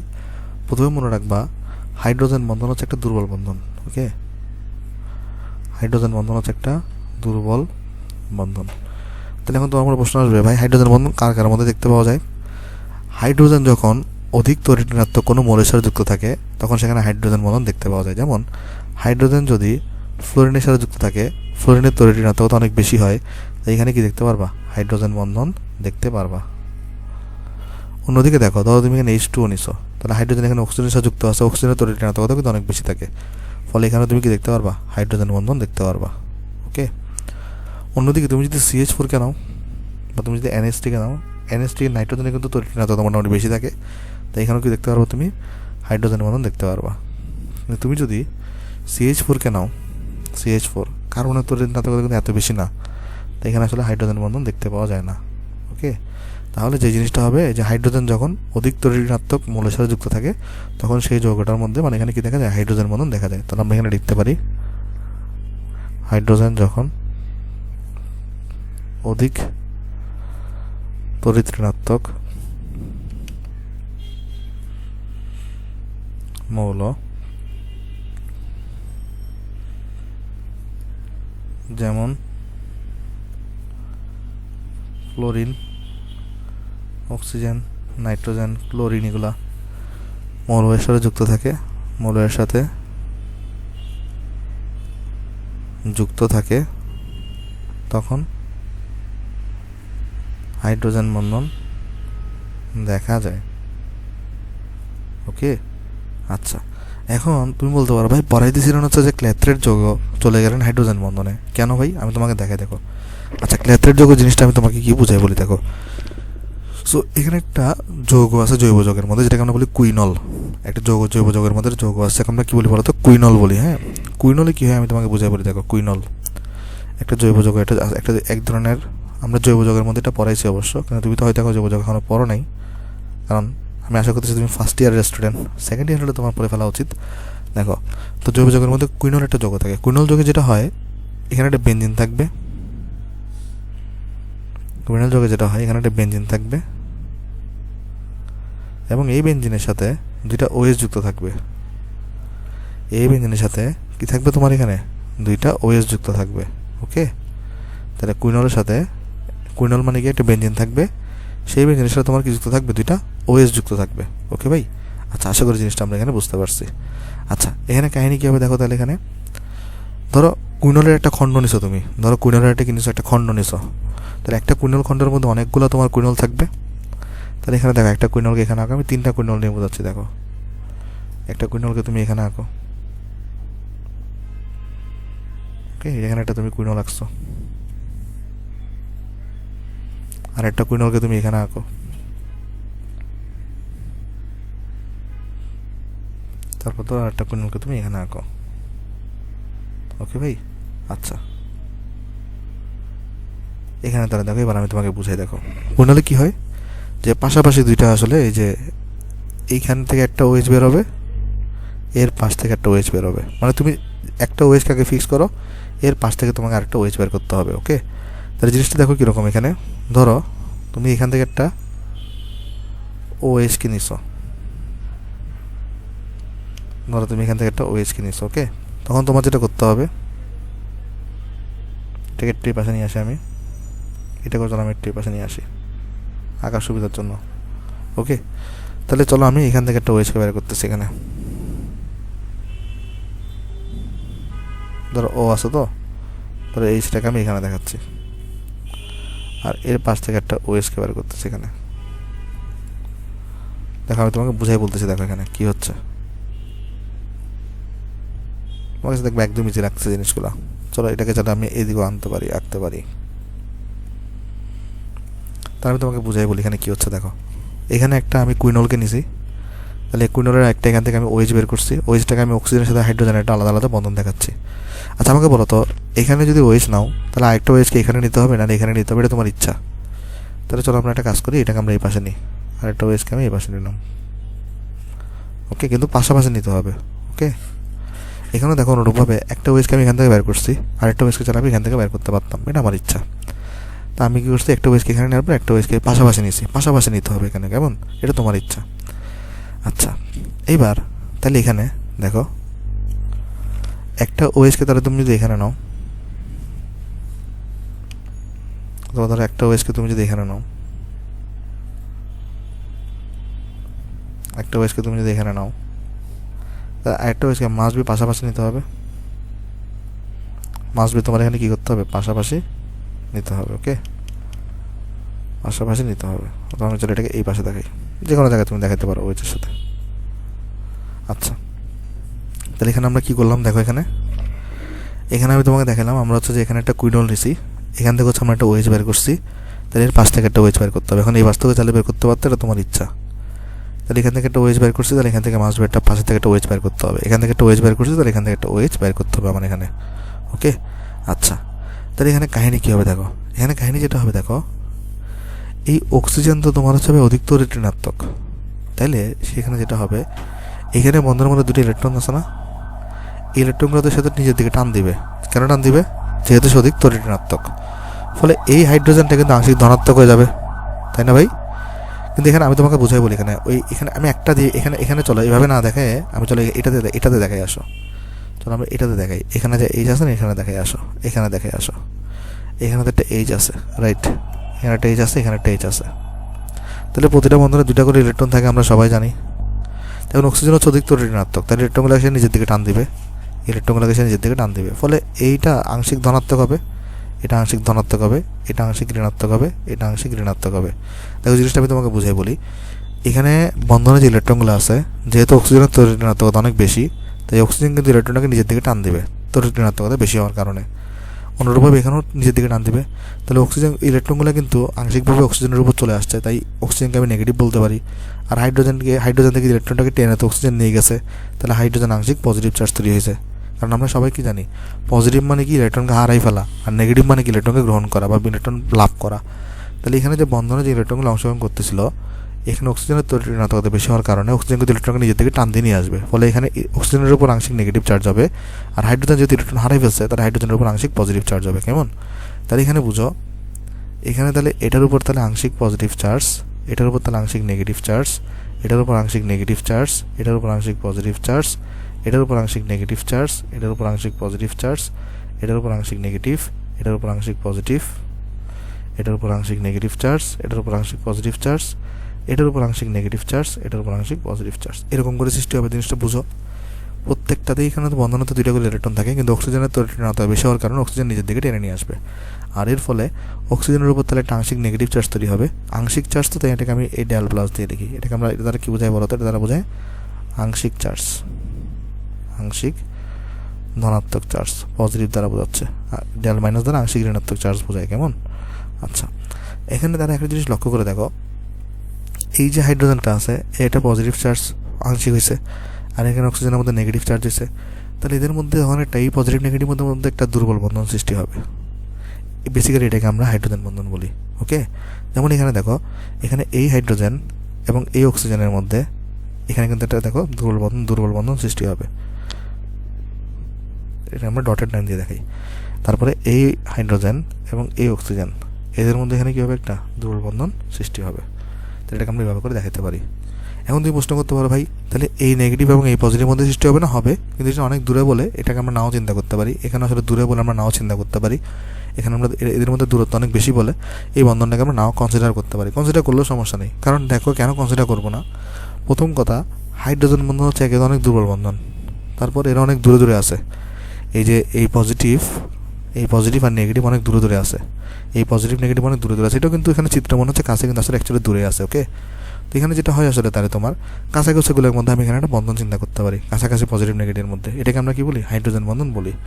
তো হাইড্রোজেন বন্ধন যেহেতু অনেক দুর্বল বন্ধন থাকে, আর তুমি ভালো করে লক্ষ্য করে দেখবা, আর্গন যে যৌগটা বা নিয়ন যে যৌগগুলো, এগুলো একদম ডানে আছে, এবং এদের আর্গন নিয়ন এগুলো অনেক উপরে থাকে বলে, মানে এগুলো কিন্তু দেখো ওই যে 2 নাম্বার 3 নাম্বার পর্যায়ে থাকে, এবং এরাও যে একদম ডানে আছে, তাহলে এদের আকার কিন্তু অনেক ছোটো থাকে। এই জন্য যেটা হয়, এখানে তো একটা ক্যালাস তৈরি হয়েছে, তাই না? এখানে একটা কী তৈরি হয়েছে? এখানে একটা ক্যালাস তৈরি হয়েছে, এটাকে আমরা বলতে পারি ক্যালাস জালি তৈরি হয়েছে।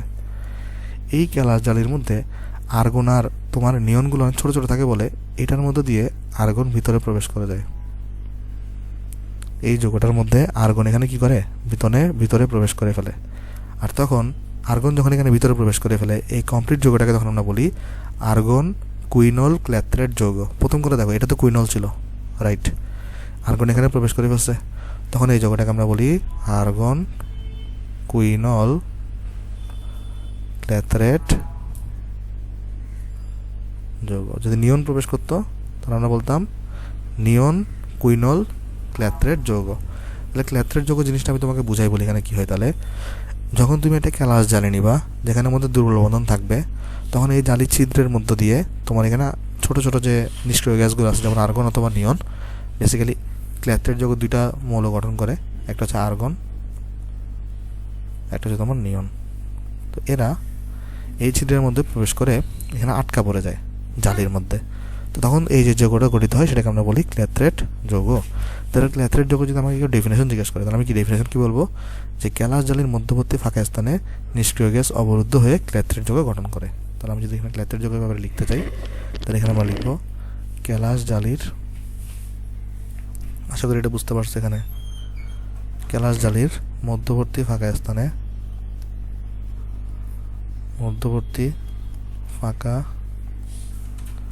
স্থানে নিষ্ক্রিয় গ্যাস, সব নিষ্ক্রিয় গ্যাস কিন্তু ঢুকবে না, এখানে দেখো, এখানে কিন্তু তোমার জ্যানন কিন্তু এখানে প্রবেশ করতে পারবে না। কেন? কারণ জ্যাননের আকার বলো, তাই এই ছিদ্র কেলাস জালির মধ্যে দিয়ে কিন্তু ঢুকতে পারবে না সে। কেমন?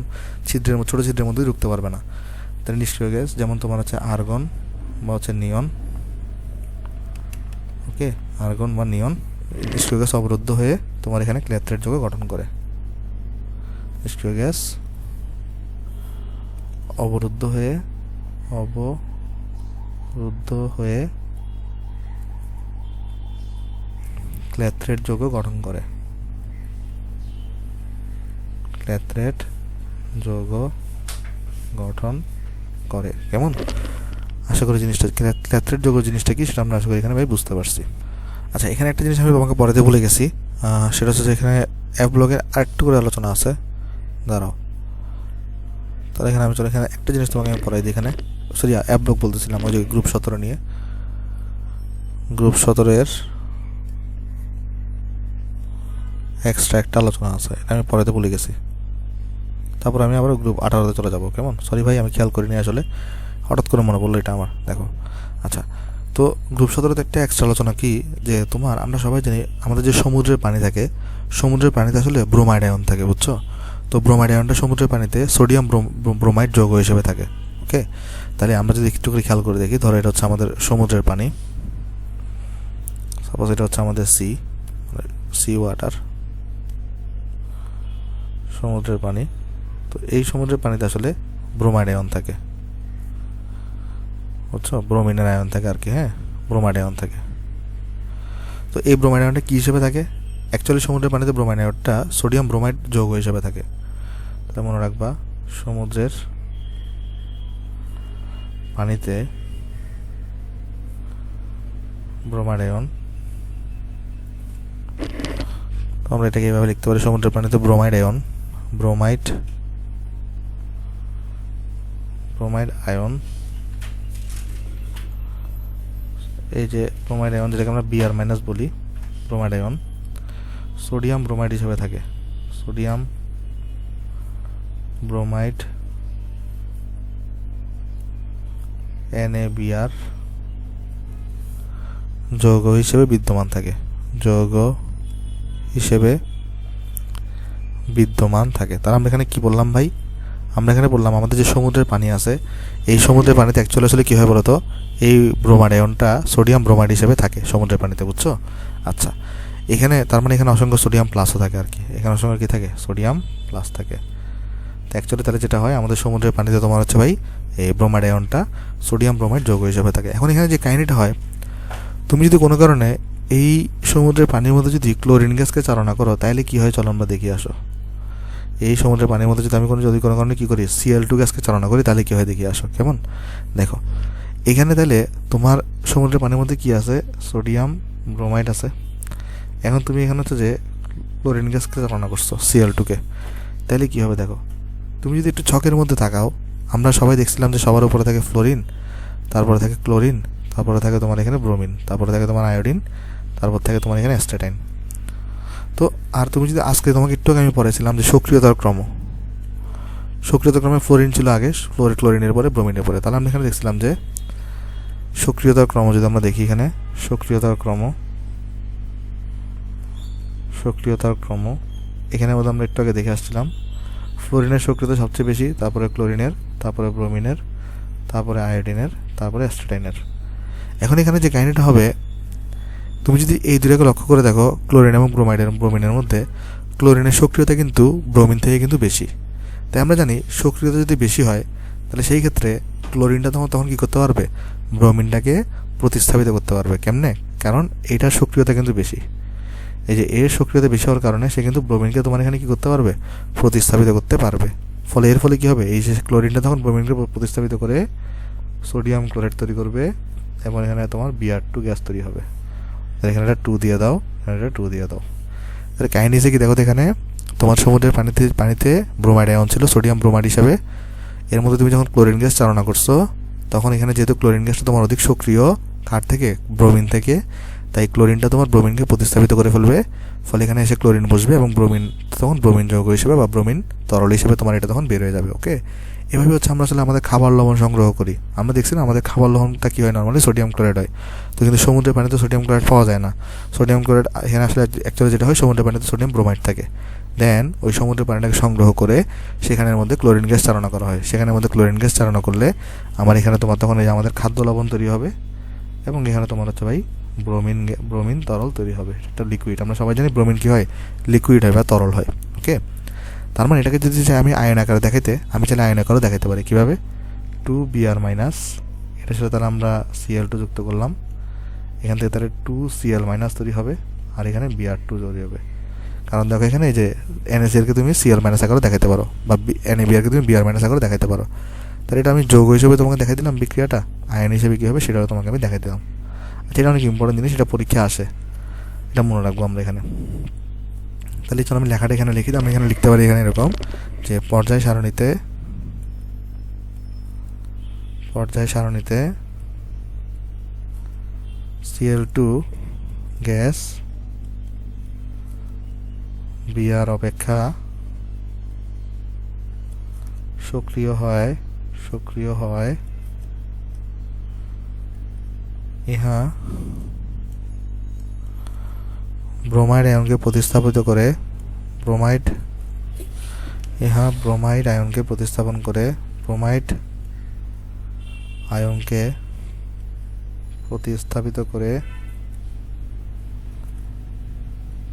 ক্লোরাইড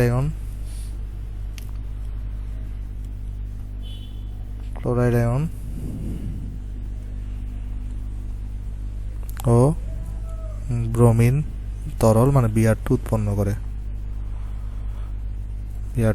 করে। এই জিনিসটা আমাদের এখানে এক্সট্রা একটা জিনিস ছিল। ওকে, আশা করি জিনিসটা আমরা এখানে সবাই বুঝতে পারছি ভাই।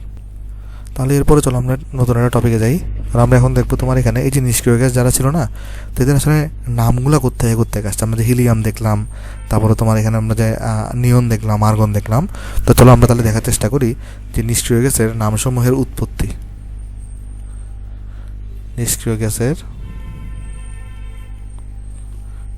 গ্যাসের নামসমূহের উৎপত্তি ও অর্থ, কতটুকু উৎপত্তি হয়েছে এবং এদের অর্থগুলো কী কী ছিল তখন। ওকে, আচ্ছা, তাহলে দেখো প্রথম নিষ্ক্রিয় গ্যাস আমরা সবাই জানি হিলিয়াম। হচ্ছে হিলিয়াম। এটাকে আমরা He দিয়ে প্রকাশ করি। হিলিয়াম যে শব্দটা আছে এটা আসলে গ্রিক শব্দ হিলিওস থেকে উৎপন্ন হয়েছে। তাহলে গ্রিক শব্দ হিলিওস থেকে উৎপন্ন হয়েছে। ওকে, কোথেকে উৎপন্ন হয়েছে? হিলিওস। আর এই হিলিওস শব্দটার অর্থ ছিল সূর্য। ওকে, আচ্ছা, তারপরে নিয়ন, এটাকে আমরা Na দিয়ে প্রকাশ করি। তো নিয়ন আসছে আসলে নিয়ন শব্দটা থেকে, নিয়ন শব্দ থেকে NeON। এটা আসলে গ্রিক শব্দ থেকে আসছে, সবগুলো আসলে গ্রিক শব্দ থেকে আসছে গ্রিক শব্দ নিয়ন থেকে। আর নিয়নের অর্থ ছিল তোমার হচ্ছে নতুন। এরপর আছে আমাদের আর্গন।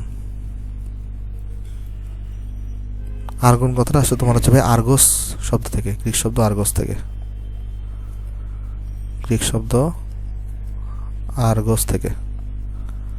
আর আর্গস কথার অর্থ কি জানো? আর্গস কথাটা হচ্ছে অলস বা নিষ্ক্রিয়। ওকে, আচ্ছা, তারপর তোমার এরপর হচ্ছে আমাদের কি আছে যে হেনা আর করিম, ক্রিপ্টন।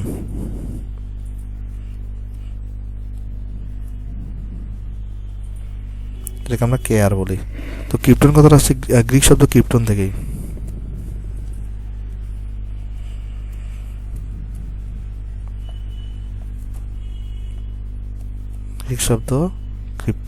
তাহলে এখন থেকে তোমরা তোমাদের এই বন্ধু বান্ধব থেকে বলিও যে কেউ যদি অলস হয়, তুই একটা আর্গস মানে কি? অলস বা নিষ্ক্রিয়। ওকে, আচ্ছা, তাহলে ক্রিপ্টন শব্দটা আছে ক্রিপ্টন থেকেই। আর ক্রিপ্টনের মানে অর্থ হচ্ছে তোমার ছিল গুপ্ত, মানে যেটা লুকায়িত আছে। ওকে, আচ্ছা, এরপরে আছে কে যে হেনা আর করিম, জিনিয়াস রাধুরি মানে এটাকে আমরা এক্স দিয়ে প্রকাশ করি। জ্যানন কথাটা আসছে তোমার জ্যানস থেকে, গ্রিক শব্দ। জ্যানন কথাটা আসছে তোমার এখানে গ্রিক শব্দ জ্যানস থেকে, সবই আসলে গ্রিক শব্দ থেকে আসছে, গ্রিক শব্দ জ্যানস থেকে। ওকে, আর জ্যানস কথাটার অর্থ তোমার হচ্ছে ভাই আগন্তুক, মানে যে মেহমান যেটাকে আমরা বলি আগন্তুক। আচ্ছা, আর তোমার রেডিয়াম যেটা আছে এটা আসছে রেডিয়াম থেকে। তো এটা আসলে কোনো অন্য মানে রেডিয়াম অথবা রেডিয়ামই, মানে এটা তেজস্ক্রিয় ধাতু বুঝে, এটা লেখার দরকার নেই, এতটুকু শিখলেই তোমার চলবে। ওকে, আশা করি এটা বুঝতে পারছো। তাহলে চলো এখন আমরা যেটা নিয়ে আলোচনা করবো, এটা অনেক বেশি ইম্পর্টেন্ট মেডিকেলের জন্য, সেটা হচ্ছে ওই নিষ্ক্রিয় গ্যাসের ব্যবহার সমূহ। নিষ্ক্রিয় গ্যাসের ব্যবহার সমূহ, নিষ্ক্রিয় গ্যাসের ব্যবহার সমূহ, এটা মেডিকেলের এমসিকিউর জন্য অনেক ইম্পর্টেন্ট।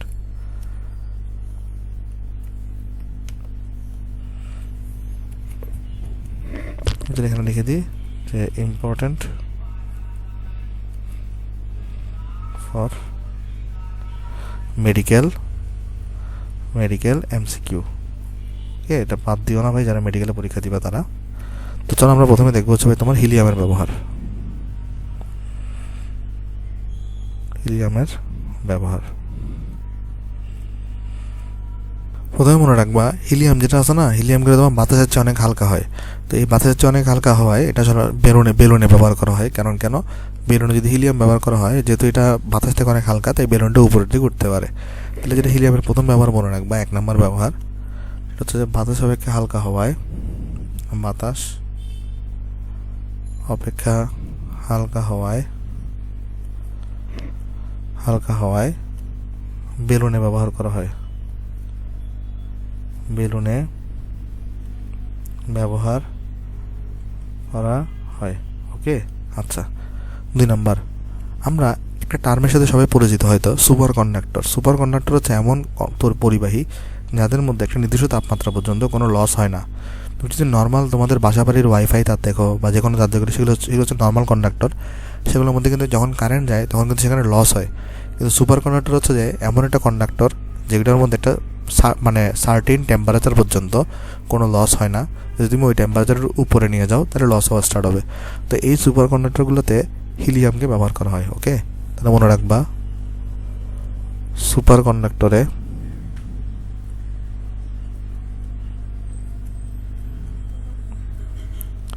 হিলিয়ামকে ব্যবহার করা হয়। 3 নাম্বার মনে রাখবা, ডুবুরিরা যারা সমুদ্রের মধ্যে যারা মানে যারা বিভিন্ন গবেষণা করে, যাদেরকে আমরা ডুবুরি বলি, তো এই ডুবুরিরা অক্সিজেনের পরিবর্তে হিলিয়াম এবং অক্সিজেনের মিশ্রণ ব্যবহার করেন। মনে রাখবা, গভীর সমুদ্রে ডুবুরিরা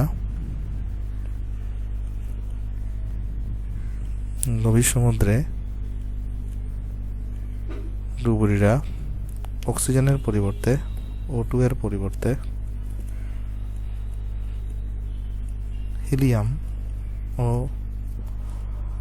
O2 এর মিশ্রণ ব্যবহার করেন।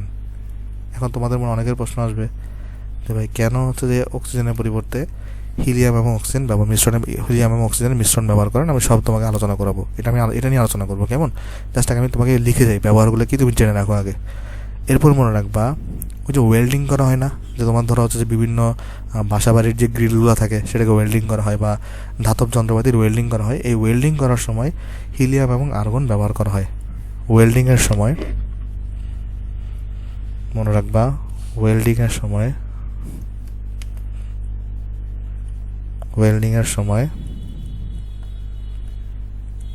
হিলিয়াম ও আর্গন ব্যবহার করা হয়। কেন ব্যবহার করা হয় দেখো, আমি তোমাকে একটা সিম্পল বলি, ওয়েল্ডিংটা কেন ব্যবহার করা হয় ওয়েল্ডিংয়ের কাজে, আমি ওইটা একটু পরে ব্যাখ্যা করছি। দেখো, ধরো তুমি এখানে একটা ধাতু কিনেছো। ওকে, ধরো তোমার কাছে এখানে একটা ধাতু আছে, এখন ধাতুকে তুমি ওয়েল্ডিং করবা। ওয়েল্ডিং মানে কি, যেন এটাতে মরিচা না পড়ে সেই ব্যবস্থা তুমি করবা। ওকে, এখন তুমি যদি শুধুমাত্র ধাতুটা রাখো, তাহলে আমরা জানি চারপাশে হচ্ছে এয়ার থাকে, মানে এখানে অক্সিজেন আছে। তাহলে এই ধাতু কিন্তু খুব সক্রিয় হয়। এটা তো একটা ধাতু আছে, ধাতু কিন্তু খুব সক্রিয় হয়, তাহলে কিন্তু সে এয়ারের সাথে রিয়াকশন করে এখানে কি তৈরি করবে, মরিচা তৈরি করবে। কিন্তু তুমি যদি ওয়েল্ডিংটা করার সময় যদি তুমি চারপাশে যদি একটা নিষ্ক্রিয় গ্যাস ব্যবহার করো, যেমন হিলিয়াম বা আর্গন ব্যবহার করো, এই নিষ্ক্রিয় গ্যাস কিন্তু কারোর সাথে বিক্রিয়া করে না।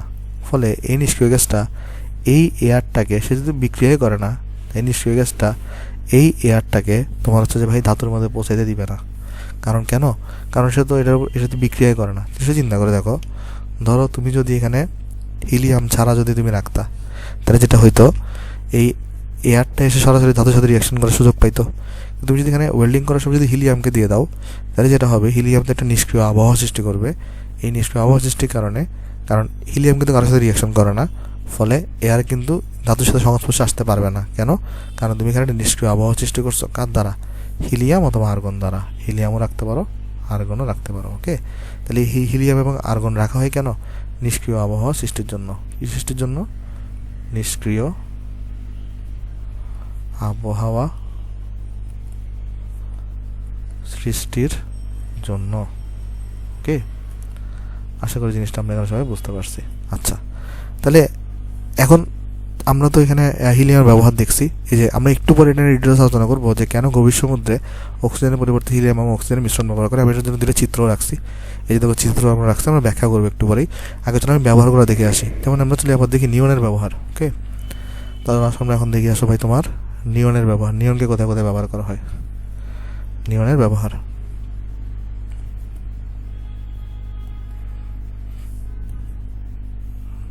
মনে রাখবা, নিয়নকে খুব অল্প জায়গাতেই ব্যবহার করা হয়। যেমন নিয়নের প্রথম ব্যবহারটা হচ্ছে তোমার ভাই, যে নিয়ন বাতি পাওয়া যায় কিছু বাণিজ্যিক, ওই যে মানে বিভিন্ন তোমার হচ্ছে, তুমি খেয়াল করে দেখবা ওই যে বিভিন্ন বাসা বাড়িতে ঢোকার সময় ওই যে গেটের এখানে কিছু নিয়ন বাতি থাকে, নিয়ন বাল্ব। ওগুলো কিন্তু খুব মানে ইফেক্টিভ। কোথায় বলো তো? যে বাসা বাড়ির গেটের মধ্যে থাকে। তুমি নিশ্চয়ই দেখছো যে গেটের এখানে একটা নিয়ন বাতি থাকে, এরকম একটা বাতি থাকে, একটা নীল কালারের বাতি অথবা লাল কালারের বাতি, এরকম বাতি থাকে। এই বাতিটা আসলে নিয়ন দিয়ে তৈরি। ওকে, কিন্তু এটা কিন্তু দেখো, বৈদ্যুতিক বাল্ব আর এদের মধ্যে কিন্তু ডিফারেন্স আছে। বৈদ্যুতিক বাল্ব দিয়ে কিন্তু তোমার মানে উজ্জ্বলতা অনেক বেশি থাকে, সেখানে আসলে নিয়ন ব্যবহার করা হয় না। বৈদ্যুতিক বাল্বে আর্গন ব্যবহার করা হয়। ওকে, আচ্ছা, তুমি এখানে তাহলে যেটা মনে রাখবা, এখানে নিয়নের ব্যবহার মনে রাখবা তুমি এখানে বাণিজ্যিক নিয়ন বাতিতে, বাণিজ্যিক নিয়ন বাতিতে এবং তোমার হচ্ছে ভোল্টামিটারে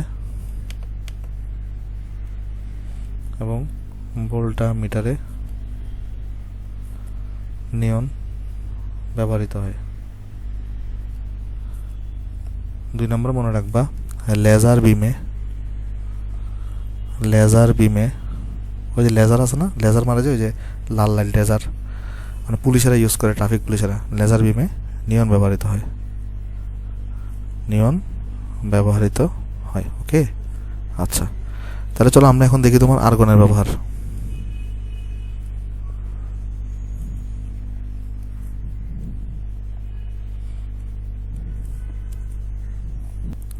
আর্গনে 2টা ব্যবহার মনে রাখবা। একটা হচ্ছে উজ্জ্বল আলোর বাল্বে আর্গন ব্যবহার করা হয়, মানে বৈদ্যুতিক বাল্বে। মনে রাখবা, বৈদ্যুতিক বাল্বে আর্গন ব্যবহার করা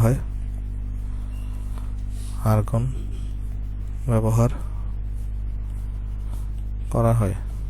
কেমন? আচ্ছা, এখন কোশ্চেন হচ্ছে যে বৈদ্যুতিক বাল্বে কেন আর্গনটাকে ব্যবহার করা হয়। এখানে তুমি যদি খেয়াল করে দেখো, আমি যদি তোমাকে একটা বৈদ্যুতিক বাল্বের একটা প্রাইমারি চিত্র এঁকে দেখানোর চেষ্টা করি। দেখো, এটা তোমাদের একটা বৈদ্যুতিক বাল্ব। ওকে, তো এখানে যেটা হয়, এখানে একটা তোমার হচ্ছে ভাই টাংস্টেনের তার থাকে, আর এটার উপর একটা ফিলামেন্ট থাকে, এরকম করে একটা ফিলামেন্ট থাকে, তাই না? আমরা নিশ্চয়ই দেখছি জিনিসটা। তাহলে এখানে যেটা হয়, এটা হচ্ছে একটা টাংস্টেনের তার থাকে, আর এটা তোমার একটা ফিলামেন্ট থাকে এখানে। ওকে, আর এই মাঝখানে তোমার হচ্ছে আর্গন থাকে। কি থাকে ভাই? আর্গন থাকে। এই আর্গনের সুবিধাটা কোথায় আমি তোমাকে বুঝাই বলি। আমরা নিশ্চয়ই দেখছি যে যখন এখানের মধ্যে দিয়ে কারেন্ট প্রবাহ হয়, এটা কিন্তু অনেক উত্তপ্ত হয়ে যায়। উত্তপ্ত হয়ে যায়। একটা যদি তুমি চিন্তা করে দেখো, অনেক যদি উত্তপ্ত হয়ে যায়, তখন কিন্তু টাংস্টেন আর ফিলামেন্ট যদি পরস্পর যুক্ত হয়ে যায়, তাহলে সেখানে কিন্তু বিস্ফোরণ হওয়ার কথা। কিন্তু মাঝখানে আর্গন থাকে বলে তারা হচ্ছে নিষ্ক্রিয় এবং তারা কারোর সাথে বিক্রিয়া করে না, এবং এই আর্গনটা কিন্তু এই টাংস্টেন এবং ফিলামেন্টকে যুক্ত হতে দেয় না। এর ফলে তারা কি করতে পারে না, মানে এটা বাল্বটা ঠিক থাকে। ওকে, তাহলে যেটা মনে রাখবা, অধিক উচ্চ তাপে মানে এই আর্গনটা টাংস্টেন এবং ফিলামেন্টের সাথে বিক্রিয়া করে না এবং এদেরকেও বিক্রিয়া করতে দেয় না। এই জন্য তোমার কী করা হয়, বৈদ্যুতিক বাল্বে আর্গন ব্যবহার করা হয়। ওকে, আচ্ছা, আর আমরা জিনিস আরেকটা যে বলছিলাম যে ওয়েল্ডিংয়ের কাজে আর্গন এবং হিলিয়াম ব্যবহার করা হয়।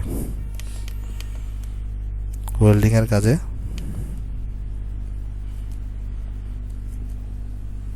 আর্গন ও হিলিয়াম ব্যবহার করা হয়। ওকে, আশা করি এটুকু আপনি এখানে আমি বুঝতে পারছি। আচ্ছা, এরপরে যদি আমরা দেখি তোমার হচ্ছে ভাই ক্রিপ্টনে কোথায় ব্যবহার করা হয়। মনে রাখবা, ওই যে বিভিন্ন দোকানে যখন তুমি ফটো তুলতে যাও তো এখানে কিন্তু ফটোগ্রাফি ফ্ল্যাশ লাইট থাকে, ওই ফটোগ্রাফি ফ্ল্যাশ লাইটে কিন্তু ক্রিপ্টন ব্যবহার করা হয়। তো এখানে যদি আমি তোমাকে লিখে দিই যে ক্রিপ্টনের ব্যবহার, তাহলে এখানে একটাই ব্যবহার মনে রাখবা, আমি শুধু ইম্পোর্টিং করে তোমাকে লিখে দিচ্ছি, সেটা হচ্ছে যে ফটোগ্রাফিক ফ্ল্যাশ লাইটে ক্রিপ্টন ব্যবহার করা হয়। ক্রিপ্টন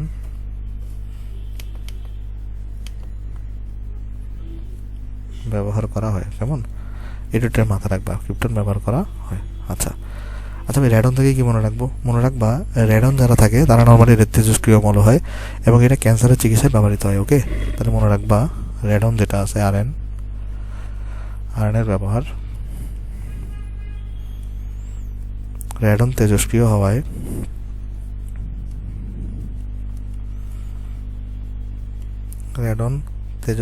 হওয়ায়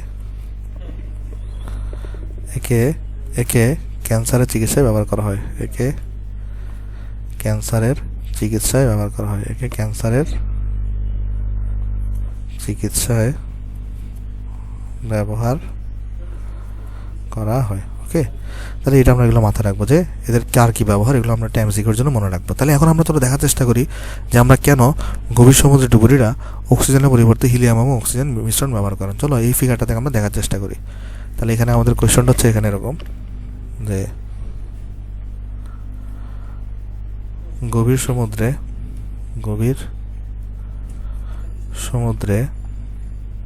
ডুবুরিরা কেন অক্সিজেনের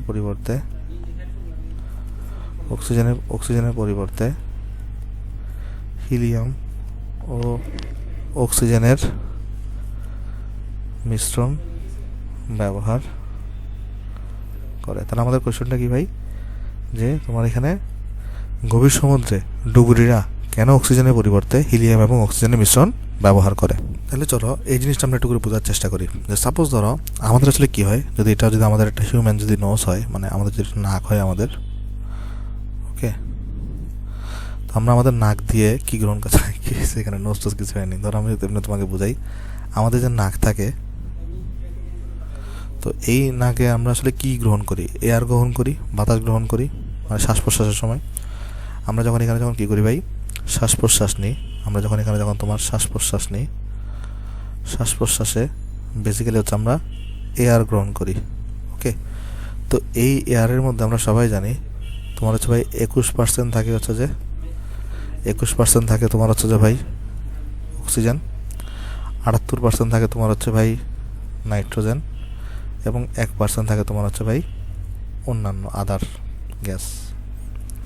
তাহলে জিনিসটা বুঝো, আমরা যখন বায়ুমণ্ডলে যখন আমরা আমাদের শ্বাস প্রশ্বাস নিই, তখন আমাদের নাকের মধ্যে আমরা যখন যে শ্বাস প্রশ্বাস নিই, মানে এয়ার যখন আমরা গ্রহণ করি, সেই এয়ারের মধ্যে কিন্তু 21% অক্সিজেন থাকে, 78% নাইট্রোজেন থাকে এবং 1% আদার গ্যাস থাকে। চলো আমি এখানে তোমাকে বোঝাই বলি। এটা দেখো, এটা হচ্ছে আমাদের এখানে তোমার এয়ার আসতেছে। তাহলে এখানে যেটা হয়, এয়ার যখন আসে এখানে নাইট্রোজেনগুলো কিন্তু অদ্রবণীয় অবস্থায় এখানে থেকে যায়। নাইট্রোজেনগুলো কিন্তু অদ্রবণীয় অবস্থায় থাকে। এখানে কিন্তু আমাদের নাইট্রোজেন কিন্তু কখনো রক্তের সাথে কিন্তু মিশে না, কেমন, শুধুমাত্র অক্সিজেনটা কি হয় আমাদের ব্লাডের সাথে কিন্তু মিশে যায়। আমরা সবাই জানি যে শ্বসন প্রক্রিয়া সম্পাদিত হয়। ওকে, তাহলে এখানে আমরা এটা লিখতে পারি যে নাইট্রোজেন গ্যাস রক্তের সাথে লাংসে অমিশ্রণীয় অবস্থায় থাকে, অমিশ্রণীয় অবস্থায় থাকে, অমিশ্রণীয় অবস্থায় থাকে, অমিশ্রণীয় অবস্থায় থাকে এবং এবং অক্সিজেন গ্যাস রক্তের সাথে লাংসে মিশ্রিত অবস্থায় থাকে, মিশ্রণীয় অবস্থায় থাকে। তাহলে এখানে কাহিনী কী হয় আমি তোমাকে বুঝাই বলি। দেখো, তাহলে এখানে কাহিনী যেটা হয়, আমরা যখন শ্বাস প্রশ্বাস করি, নর্মাল শ্বাস প্রশ্বাস, তখন আমাদের নর্মাল শ্বাস প্রশ্বাসের সময় আমরা যে তোমার বাতাসটা গ্রহণ করি, সেই বাতাসের মধ্যে তোমার কিন্তু প্রায় 78% নাইট্রোজেন থাকে এবং 21% অক্সিজেন থাকে। তো 1% আদার গ্যাস থাকে, এটাকে আমরা ছাড়া চিন্তা করতে পারি। তাহলে এখানে যেটা হয়, আমাদের এখানে যখন ধরো এয়ার যখন এখানে প্রবেশ করতেছে, দেখো এয়ারটা যখন আমাদের এখানে প্রবেশ করে, তখন নাইট্রোজেনগুলো কিন্তু অদ্রবণীয় অবস্থা, অমিশ্রণীয় অবস্থায় বা অদ্রবণীয় অবস্থায় থাকে। মানে এটা কিন্তু রক্তের সাথে কিন্তু মিশে না বা দ্রবীভূত হয় না, তাই না? কিন্তু অক্সিজেনটা রক্তের সাথে মিশে যায়, আমরা সবাই জানি সেটা। এখন এখানে যে কাহিনীটা হয়, দেখো ধরো আমি তোমাকে একটা সমুদ্রের স্তরটাকে বোঝানোর চেষ্টা করি। ধরো এখানে কাহিনীটা কী হয় দেখো। এখন তুমি বলতে পারো যে যে ভাই, সিলিন্ডারে ডাইরেক্ট এয়ার নিয়ে গেলে কি সমস্যা? ডাইরেক্ট ধরেন অক্সিজেন, নাইট্রোজেন, আদার গ্যাস আছে, এটা নিয়ে গেলে কি সমস্যা সেটা আমি তোমাকে দেখাচ্ছি। এখন দেখো, সমস্যাটা হয় কি, ধরো তুমি যখন, এটা ধরো ভূপৃষ্ঠ, ধরো তুমি যখন ভূপৃষ্ঠ আছো, তখন তোমার উপর কতটুকু চাপ প্রদত্ত হচ্ছে? বায়ুমণ্ডলীয় চাপ শুধুমাত্র, যেটাকে আমরা বলি পি অ্যাটমসফিয়ার। মানে তুমি যখন এটা তোমার ভূপৃষ্ঠ, আর এটা হচ্ছে তোমার সমুদ্রের গভীরে। ওকে, তাহলে এখন তুমি যখন এখানে সমুদ্রের ভূপৃষ্ঠে থাকো, তখন কিন্তু তোমার উপরে শুধুমাত্র বায়ুমণ্ডলীয় চাপ কার্যকর হয়। কিন্তু জিনিসটা লক্ষ্য করে দেখো, একজন ডুবুরি যখন এইচ গভীরতা নিচে চলে যায়, নিচে চলে যায়, ধর এখানে যখন ডুবুরি থাকে, আমাকে বলতে পারবা এই ডুবুরির উপর এখন প্রেশার কত আছে? ভিডিও পজ করে চিন্তা করে দেখো, এর উপর কিন্তু অ্যাটমসফিয়ারিক প্রেশার তো আছেই, প্লাস গভীরতার জন্য একটা প্রেশার ক্রিয়েট হয়েছে। গভীরতার জন্য কতটুকু প্রেশার ক্রিয়েট হয় আমরা 9 থেকে শিখে আসছি, এইচ রো জি, রাইট? জিনিসটা লক্ষ্য করে দেখো, আমি তোমাকে আরেকবার বোঝাই বলি। এটা ধরো তোমার হচ্ছে সমুদ্র, মানে এখানে পানি আছে, জিনিসটা আমি তোমাকে আরেকবার বোঝাই বলি। দেখো, একজন ডুবুরি যখন ভূপৃষ্ঠে থাকে, তখন তার উপর শুধুমাত্র কিন্তু বায়ুমণ্ডলীয় চাপটাই কাজ করে, তাই না? তাহলে তার উপর তখন প্রেশার কত? প্রেশার কিন্তু পি অ্যাটমসফিয়ার। কিন্তু সে যখন এইচ গভীরতা যখন নিচে চলে আসবে, তখন তার উপর অ্যাটমসফিয়ারিক প্রেশার তো আছেই, তার উপর দেখো শুধুমাত্র তাহলে উপরে থাকলে অ্যাটমসফিয়ারিক প্রেশার থাকে, কিন্তু এইচ গভীরতা নিচে নামলে অ্যাটমসফিয়ারিক প্রেশার তো থাকেই। আর এই গভীরতার কারণে নতুন একটা প্রেশার তৈরি হয়, এক্সট্রা প্রেশার, এইচ রো জি। তাহলে এখানে একটা অতিরিক্ত প্রেশার তৈরি হয়। এখন এখানে যে কাহিনীটা হয়, এই অতিরিক্ত প্রেশারটা উৎপন্ন হওয়ার কারণে দেখো, এটা কিন্তু অনেক গভীরে চলে যায়, তাই এইচের মানটা কিন্তু অনেক বেশি থাকে। আবার পানি ঘনত্ব হচ্ছে 1000 আর জি হচ্ছে 9.8, তো তখন তুমি এটাকে গুণ করে কিন্তু অনেক একটা বড় একটা মান আসে। এই এত বেশি প্রেশারের কারণে যে কাহিনীটা হয়, এই নাইট্রোজেনটা যেটা অমিশ্রণীয় অবস্থায় ছিল, মানে দ্রবীভূত অবস্থায় যেটা ছিল না, উচ্চ প্রেশারের কারণে সেটা এই লাংসের রক্তের সাথে দ্রবীভূত হয়ে যায়। ওকে, তাহলে এখানে আমি চলো তোমাকে এই জিনিসগুলো গুছাই লিখে দিই। এখানে আসো, দেখো এখানে আমরা বলতে পারি যে ভূপৃষ্ঠে ডুবুরির উপর চাপ কতটুকু থাকে? শুধুমাত্র বায়ুমণ্ডলীয় চাপ, কারণ তাকে শুধুমাত্র বায়ু চাপ দিচ্ছে, রাইট? যেটাকে আমি বলতে পারি পিএটিএম। কিন্তু সে যখন এইচ গভীরতায় চলে যায়, সে এইচ গভীরতায় ডুবুরির উপর চাপ করা থাকে। দেখো, এইচ গভীরতায় ডুবুরির উপর চাপ থাকে, ওই পিএটিএম তো থাকেই, এর সাথে আরও এইচ রো জি যুক্ত হয়। তাহলে এখানে একটা অতিরিক্ত প্রেশার কিন্তু যুক্ত হচ্ছে। তাহলে এখানে আমরা বলতে পারবো এই অতিরিক্ত চাপের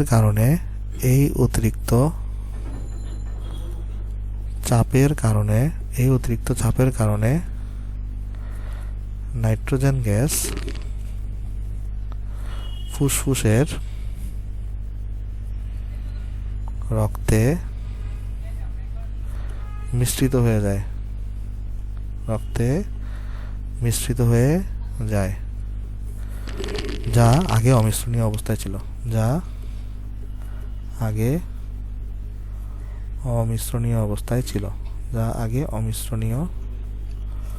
অবস্থায় ছিল।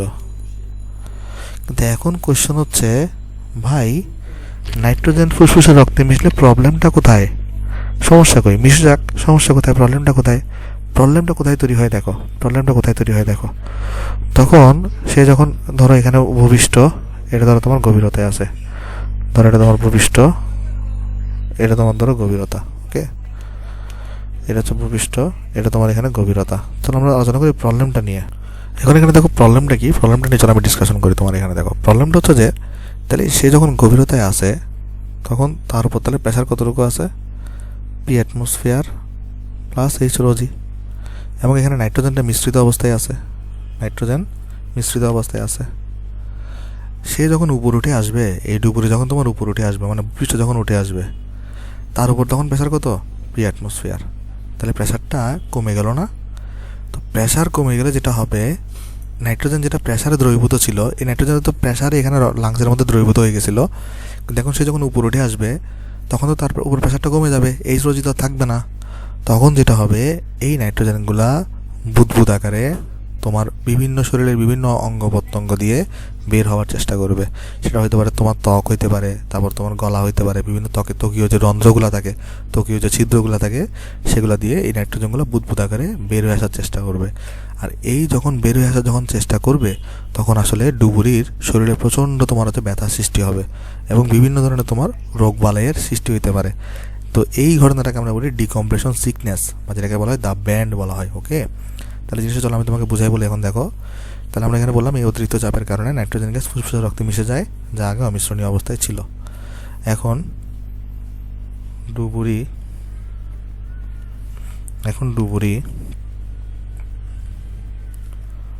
উপরে উঠে আসলে তার উপর প্রদত্ত এক্সট্রা প্রেশার বা এক্সট্রা চাপ নিউট্রাল হয়ে যায়, মানে আর থাকে না, নিউট্রাল হয়ে যায়। ফলে চাপ কমে যাওয়ার কারণে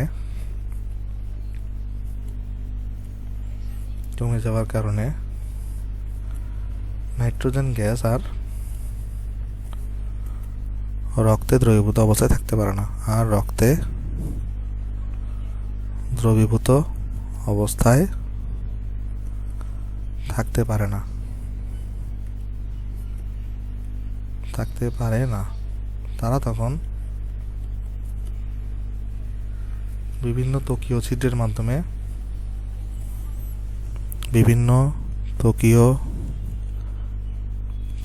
মাধ্যমে দেহ হতে বুদবুদ আকারে বের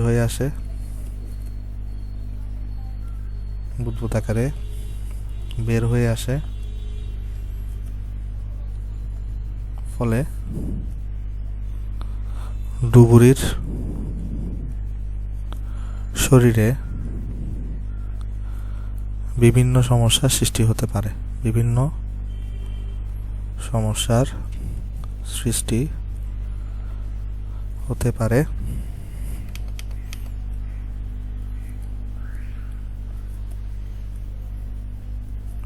যাকে বলা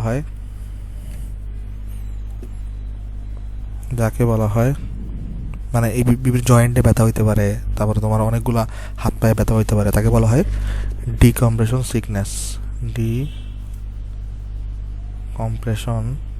সিকনেস বা দা ব্যান্ডস।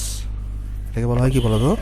ডিকম্প্রেশন সিকনেস বা ব্যান্ডস। তাহলে জিনিসটা বুঝো, এখানে তুমি যদি সিলিন্ডারে যদি এয়ার নিয়ে যাও, ধরো সিলিন্ডারে যদি তুমি কি নিয়ে যাও, এই সিলিন্ডারটার মধ্যে তুমি যদি এয়ার নিয়ে যাও, তাহলে যেটা হবে তোমার এখানে ওই যে উচ্চ চাপে সে যখন গভীরে চলে যাবে, তখন উচ্চ চাপে কিন্তু নাইট্রোজেনটা কিন্তু দ্রবীভূত হয়ে যাবে।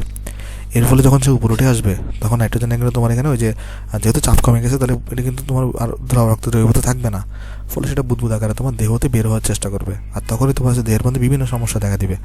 তাহলে এখন তুমি বলতে পারো, তাইলে ভাই আমি এই সিলিন্ডারে এয়ার না নিয়ে শুধুমাত্র অক্সিজেনকে নিয়ে যাই, সিলিন্ডারে শুধুমাত্র কি বহন করে নিয়ে যাই, এয়ারকে না নিয়ে শুধুমাত্র অক্সিজেনকে নিয়ে যাই, পিওর অক্সিজেন। তাহলে আর নাইট্রোজেন তো এখানে প্রবেশই করতেছে না। তো আমি যদি এখানে যদি চিন্তা করো, যদি আমি এখানে যদি এয়ারের পরিবর্তে যদি আমি এখানে পিওর অক্সিজেনকে নিয়ে যাই, তাহলে এখানে আমার নাইট্রোজেন আর প্রবেশই করতেছে না, পরে নাইট্রোজেন দ্রবীভূত থাকার কোনো ব্যাপার থাকতেছে না। তাহলে সেখানে প্রবলেম কোথায়? এখানে যেটা হবে, একদম পিওর অক্সিজেন যেটা, সেটা অনেক টক্সিক হয়। পিওর অক্সিজেন যেটা থাকে না, এটা অনেক কী হয় বলে তো, বিষাক্ত হয় বা টক্সিক হয়। এটা কি হয়? এটা অনেক টক্সিক বা বিষাক্ত হয়। এবং এটা যেটা করে, আমাদের মানবদেহে জৈবিক প্রক্রিয়া অনেক দ্রুত সম্পাদন করে। এটা যেটা করে, কি করে, মানবদেহে যে জৈবিক প্রক্রিয়াগুলো আছে, এখন জৈবিক প্রক্রিয়া কারা, প্রস্রাব, তারপরে তোমার পায়খানা, এগুলোকে অনেক দ্রুত সম্পাদন করে। এখন তুমি চিন্তা করে দেখো, ধরো তুমি পিওর অক্সিজেন নিয়ে গেছো, এখন তুমি গবেষণা করতে গেছো, তো তোমার যদি টক্সিক মানে জৈবিক প্রক্রিয়া যদি দ্রুত হয়, মানে তোমার যদি দ্রুত যদি 2 মিনিট পর যদি পায়খানা আসে, 2 মিনিট পর যদি প্রস্রাব আসে, তাহলে জিনিসটা কেমন হবে, তাই না? জিনিসটা চিন্তা করে দেখো, ধরো তুমি সিলিন্ডারের মধ্যে তুমি পিওর অক্সিজেন নিয়ে গেছো, তো পিওর অক্সিজেনগুলো অনেক টক্সিক হয়, যেটা শরীরে অনেক মানে বিভিন্ন রোগ সৃষ্টি করতে পারে। এবং তাদের আরেকটা বিশাল প্রবলেম হচ্ছে, তারা জৈবিক প্রক্রিয়াকে অনেক দ্রুত সম্পাদন করে। তো জৈবিক প্রক্রিয়াকে অনেক দ্রুত সম্পাদন করলে যেটা হয়, তোমার এখানে দ্রুত প্রস্রাব পায়খানা আসবে তোমার। তো তুমি একটা জিনিস গবেষণা করতে গেছো, তোমার যদি সারাদিন যদি প্রস্রাব পায়খানাই সামলাইতে হয়, তাহলে তুমি গবেষণা কেমনে করবে, তাই না? তো এখানে আসলে আমরা পিওর অক্সিজেন ব্যবহার করি না। আর এটার জৈবিক প্রক্রিয়ার পাশাপাশি আরেকটা যেটা মূল কারণ, এটা আসলে অনেক রোগ বালাই সৃষ্টি করতে পারে। ওকে, তাহলে এখানে মনে রাখবা যে বিশুদ্ধ অক্সিজেন মানে একদম যেটা পিওর অক্সিজেন, শরীরের জন্য ক্ষতিকারক, শরীরের জন্য অনেক ক্ষতিকারক, কারণ ইহা দ্রুত জৈবিক প্রক্রিয়া সম্পন্ন করায়,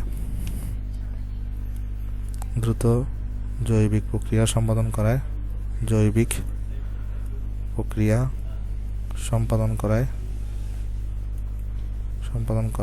এবং তোমার হচ্ছে ভাই দ্রুত জৈবিক প্রক্রিয়া সম্পাদন করে, এবং এখানে হচ্ছে সে বিভিন্ন ক্ষতিকারক রোগ সৃষ্টি করতে পারে, ফ্যাটাল ডিজিজ যেগুলোকে আমরা বলি, রোগ সৃষ্টি করতে পারে। ওকে, আশা করি এটা বুঝতে পারছি আমরা, সৃষ্টি করতে পারে। এই জন্য যেটা করা হয়, এখন তুমি তাহলে দেখো, তুমি পিওর অক্সিজেন নিয়ে পারতেছো না, তাহলে তোমাকে অ্যাকচুয়ালি এয়ারটাই নিতে হবে। এই এয়ারের পাশাপাশি হিলিয়ামের মিশ্রণটা নিতে হবে। হিলিয়ামের মিশ্রণ নিলে যেটা হয়, এই হিলিয়ামটা একটা নিষ্ক্রিয় আবহাওয়া সৃষ্টি করে বা নিষ্ক্রিয় পরিবেশ সৃষ্টি করে। এটার ফলে যেটা হয়, চাপ বাড়লেও এই নাইট্রোজেনটাকে সে রক্তের মধ্যে মিশতে দেয় না। কেন? কারণ আলটিমেটলি রক্তের মধ্যে মিশা মানে কি, সেটা বিক্রিয়া সম্পাদন করতেছে। কিন্তু যেখানে তুমি হিলিয়ামকে প্রবেশ করাবা, হিলিয়াম একটা নিষ্ক্রিয় আবহাওয়া সৃষ্টি করবে। এই নিষ্ক্রিয় আবহাওয়া সৃষ্টির কারণে কেউই কারোর সাথে রিয়াকশন করতে পারবে না, ফলে নাইট্রোজেনটা অধিক উচ্চ চাপেও রক্তের মধ্যে মিশতে পারবে না। ওকে, আর এখানে মানে নাইট্রোজেন থেকেও হিলিয়ামকে বেশি রাখা হয় আসলে, যেন মিশতে না পারে। তাহলে চলো এখানে আমরা লিখে দিই এখানে যে কিন্তু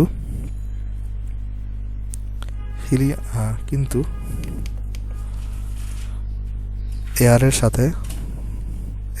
সাথে হিলিয়ামকে নিয়ে গেলে, মানে হিলিয়ামের মিশ্রণ নিয়ে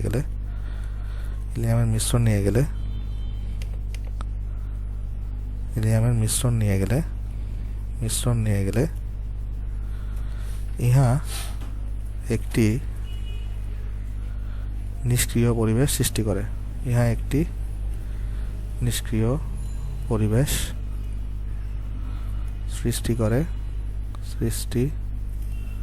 করে। যা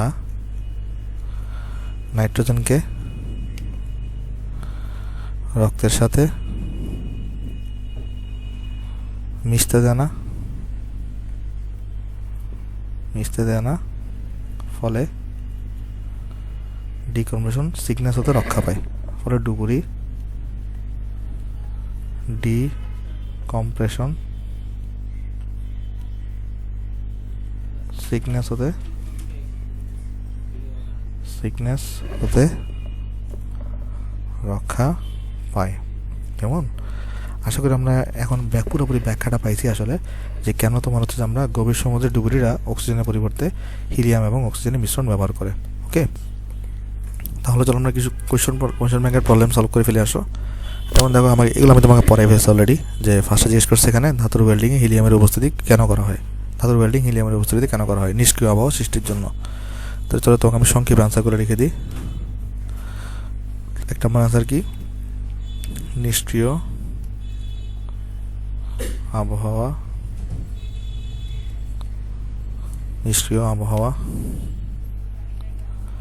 সৃষ্টির জন্য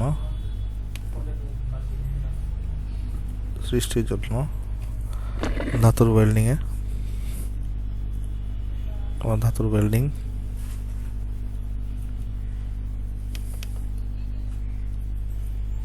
হিলিয়ামের উপস্থিতিতে করা হয়, হিলিয়ামের উপস্থিতিতে করা হয়। ওকে, আচ্ছা। তো 2 নম্বর, যে গভীর সমুদ্রে ডুবুরির শ্বাস প্রশ্বাসের জন্য বাতাসের পরিবর্তে হিলিয়াম এবং অক্সিজেন মিশ্রণ কেন ব্যবহার করেন? এই যে এটা লিখে দিবা। তুমি যদি মানে ডাইরেক্ট ইউজ করে তাহলে কি হয়, এখানে লিখবো আমরা যে শুধুমাত্র অক্সিজেনের মানে বাতাসের পরিবর্তে মানে এয়ারের পরিবর্তে, তাহলে এখানে এই যে ডিকম্প্রেশন সিকনেস হয় এগুলো লিখবো এখানে। ওকে, চলো আমি তোমাকে এখানে একটু করে ভেঙে দেখাই যে, আচ্ছা চলো আমি তোমাকে একটু সামারি করে লিখে দিয়ে আসো। শুধু বাতাস ব্যবহার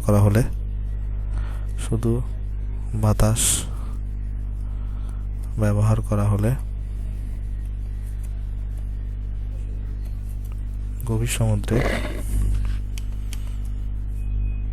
গভীর সমুদ্রে উচ্চ চাপের কারণে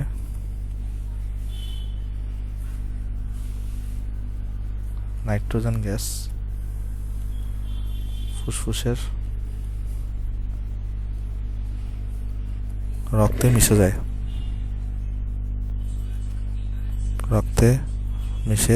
যায়, কিন্তু চাপ কমে গেলে নাইট্রোজেন গ্যাস বুদবুদ আকারে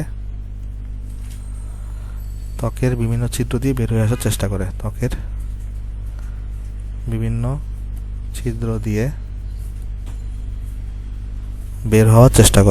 বের হওয়ার চেষ্টা করে, ফলে ডুবুরির ডিকম্প্রেশন সিকনেস দেখা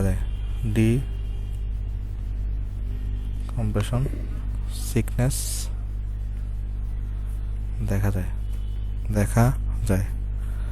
আর এটা থেকে বাঁচার উপায় কি ভাই, এই যে এখানে লিখে দিচ্ছি আমরা, কিন্তু এয়ারের সাথে, এটা কপি করলাম, এটাকে পেস্ট করে দিলাম, এটাকে লিখে দেবা। কিন্তু এয়ারের সাথে তুমি যদি এটাকে এই যে হিলিয়ামের মিশ্রণ ব্যবহার করে নিয়ে গেলে নিষ্ক্রিয় পরিবেশ সৃষ্টি করে, হ্যাঁ তার ডিকম্প্রেশন সিকনেস থেকে রক্ষা পাবে। আশা করি এটা বুঝতে পারছো ভাই। তাহলে চলো আমরা নেক্সটে যাই। এখানে বলছো তোমাকে নিষ্ক্রিয় গ্যাস কয়টি, নাম ও সংকেত লিখো। আমরা সবাই জানি নিষ্ক্রিয় গ্যাস কয়টা থাকে, হিলিয়াম, নিয়ন, আর্গন, তোমার হচ্ছে হ্যানাক আর করিম, ক্রিপ্টন, জিনিয়া, জ্যানন আর হচ্ছে রেডন। তাহলে নিষ্ক্রিয় গ্যাসের 6টা। তাহলে দেখবে এখানে সলিউশন,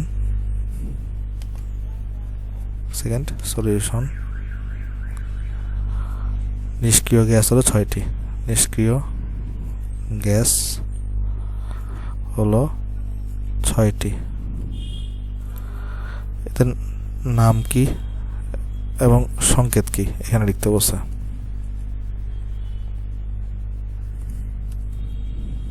সবাই জানি 1 নম্বর হচ্ছে হিলিয়াম, সংকেত হচ্ছে He। 2 নম্বর হচ্ছে যে নিয়ন, সংকেত হচ্ছে Ne। 3 নম্বর হচ্ছে হেনা আর করিম, আর্গন। 4 নম্বর হচ্ছে হেনা আর করিম, ক্রিপ্টন।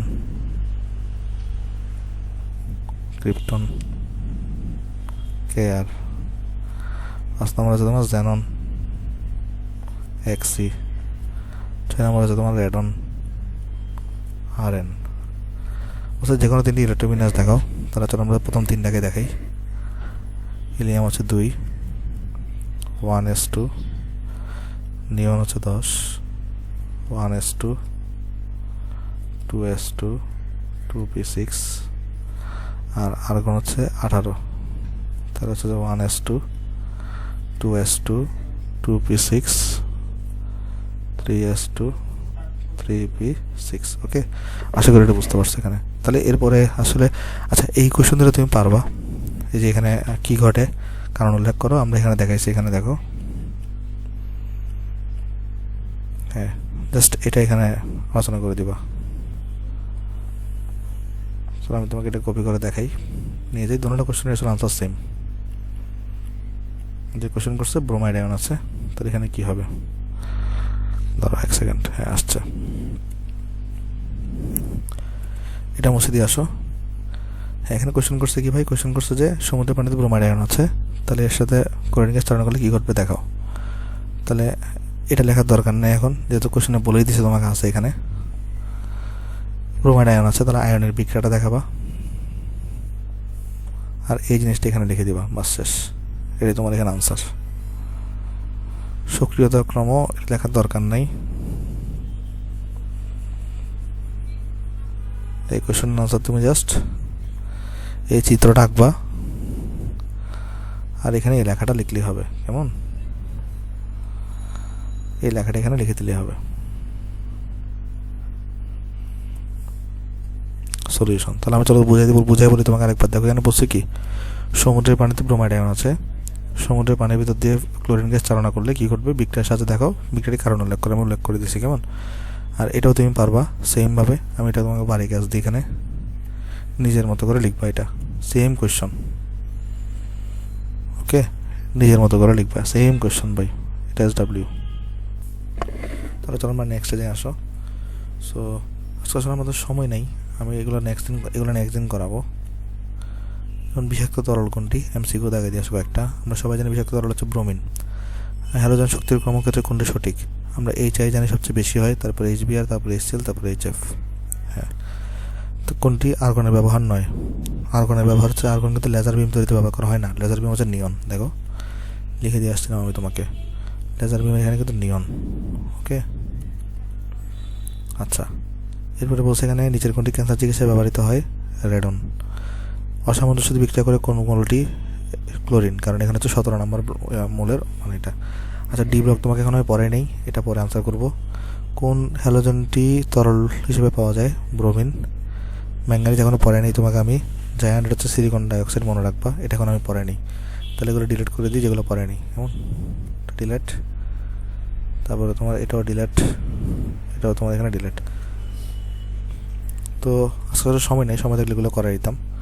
তো আজকের ভিডিও তোমার যদি ভালো লাগে, ভিডিও তুমি লাইক করতে পারো, ভিডিও তোমার সাথে শেয়ার করতে পারো, আর আমার ইউটিউব চ্যানেল নতুন ইউটিউব চ্যানেল সাবস্ক্রাইব করতে পারো। তাহলে সবাই ভালো থাকবেন ভাই, আসসালামু আলাইকুম।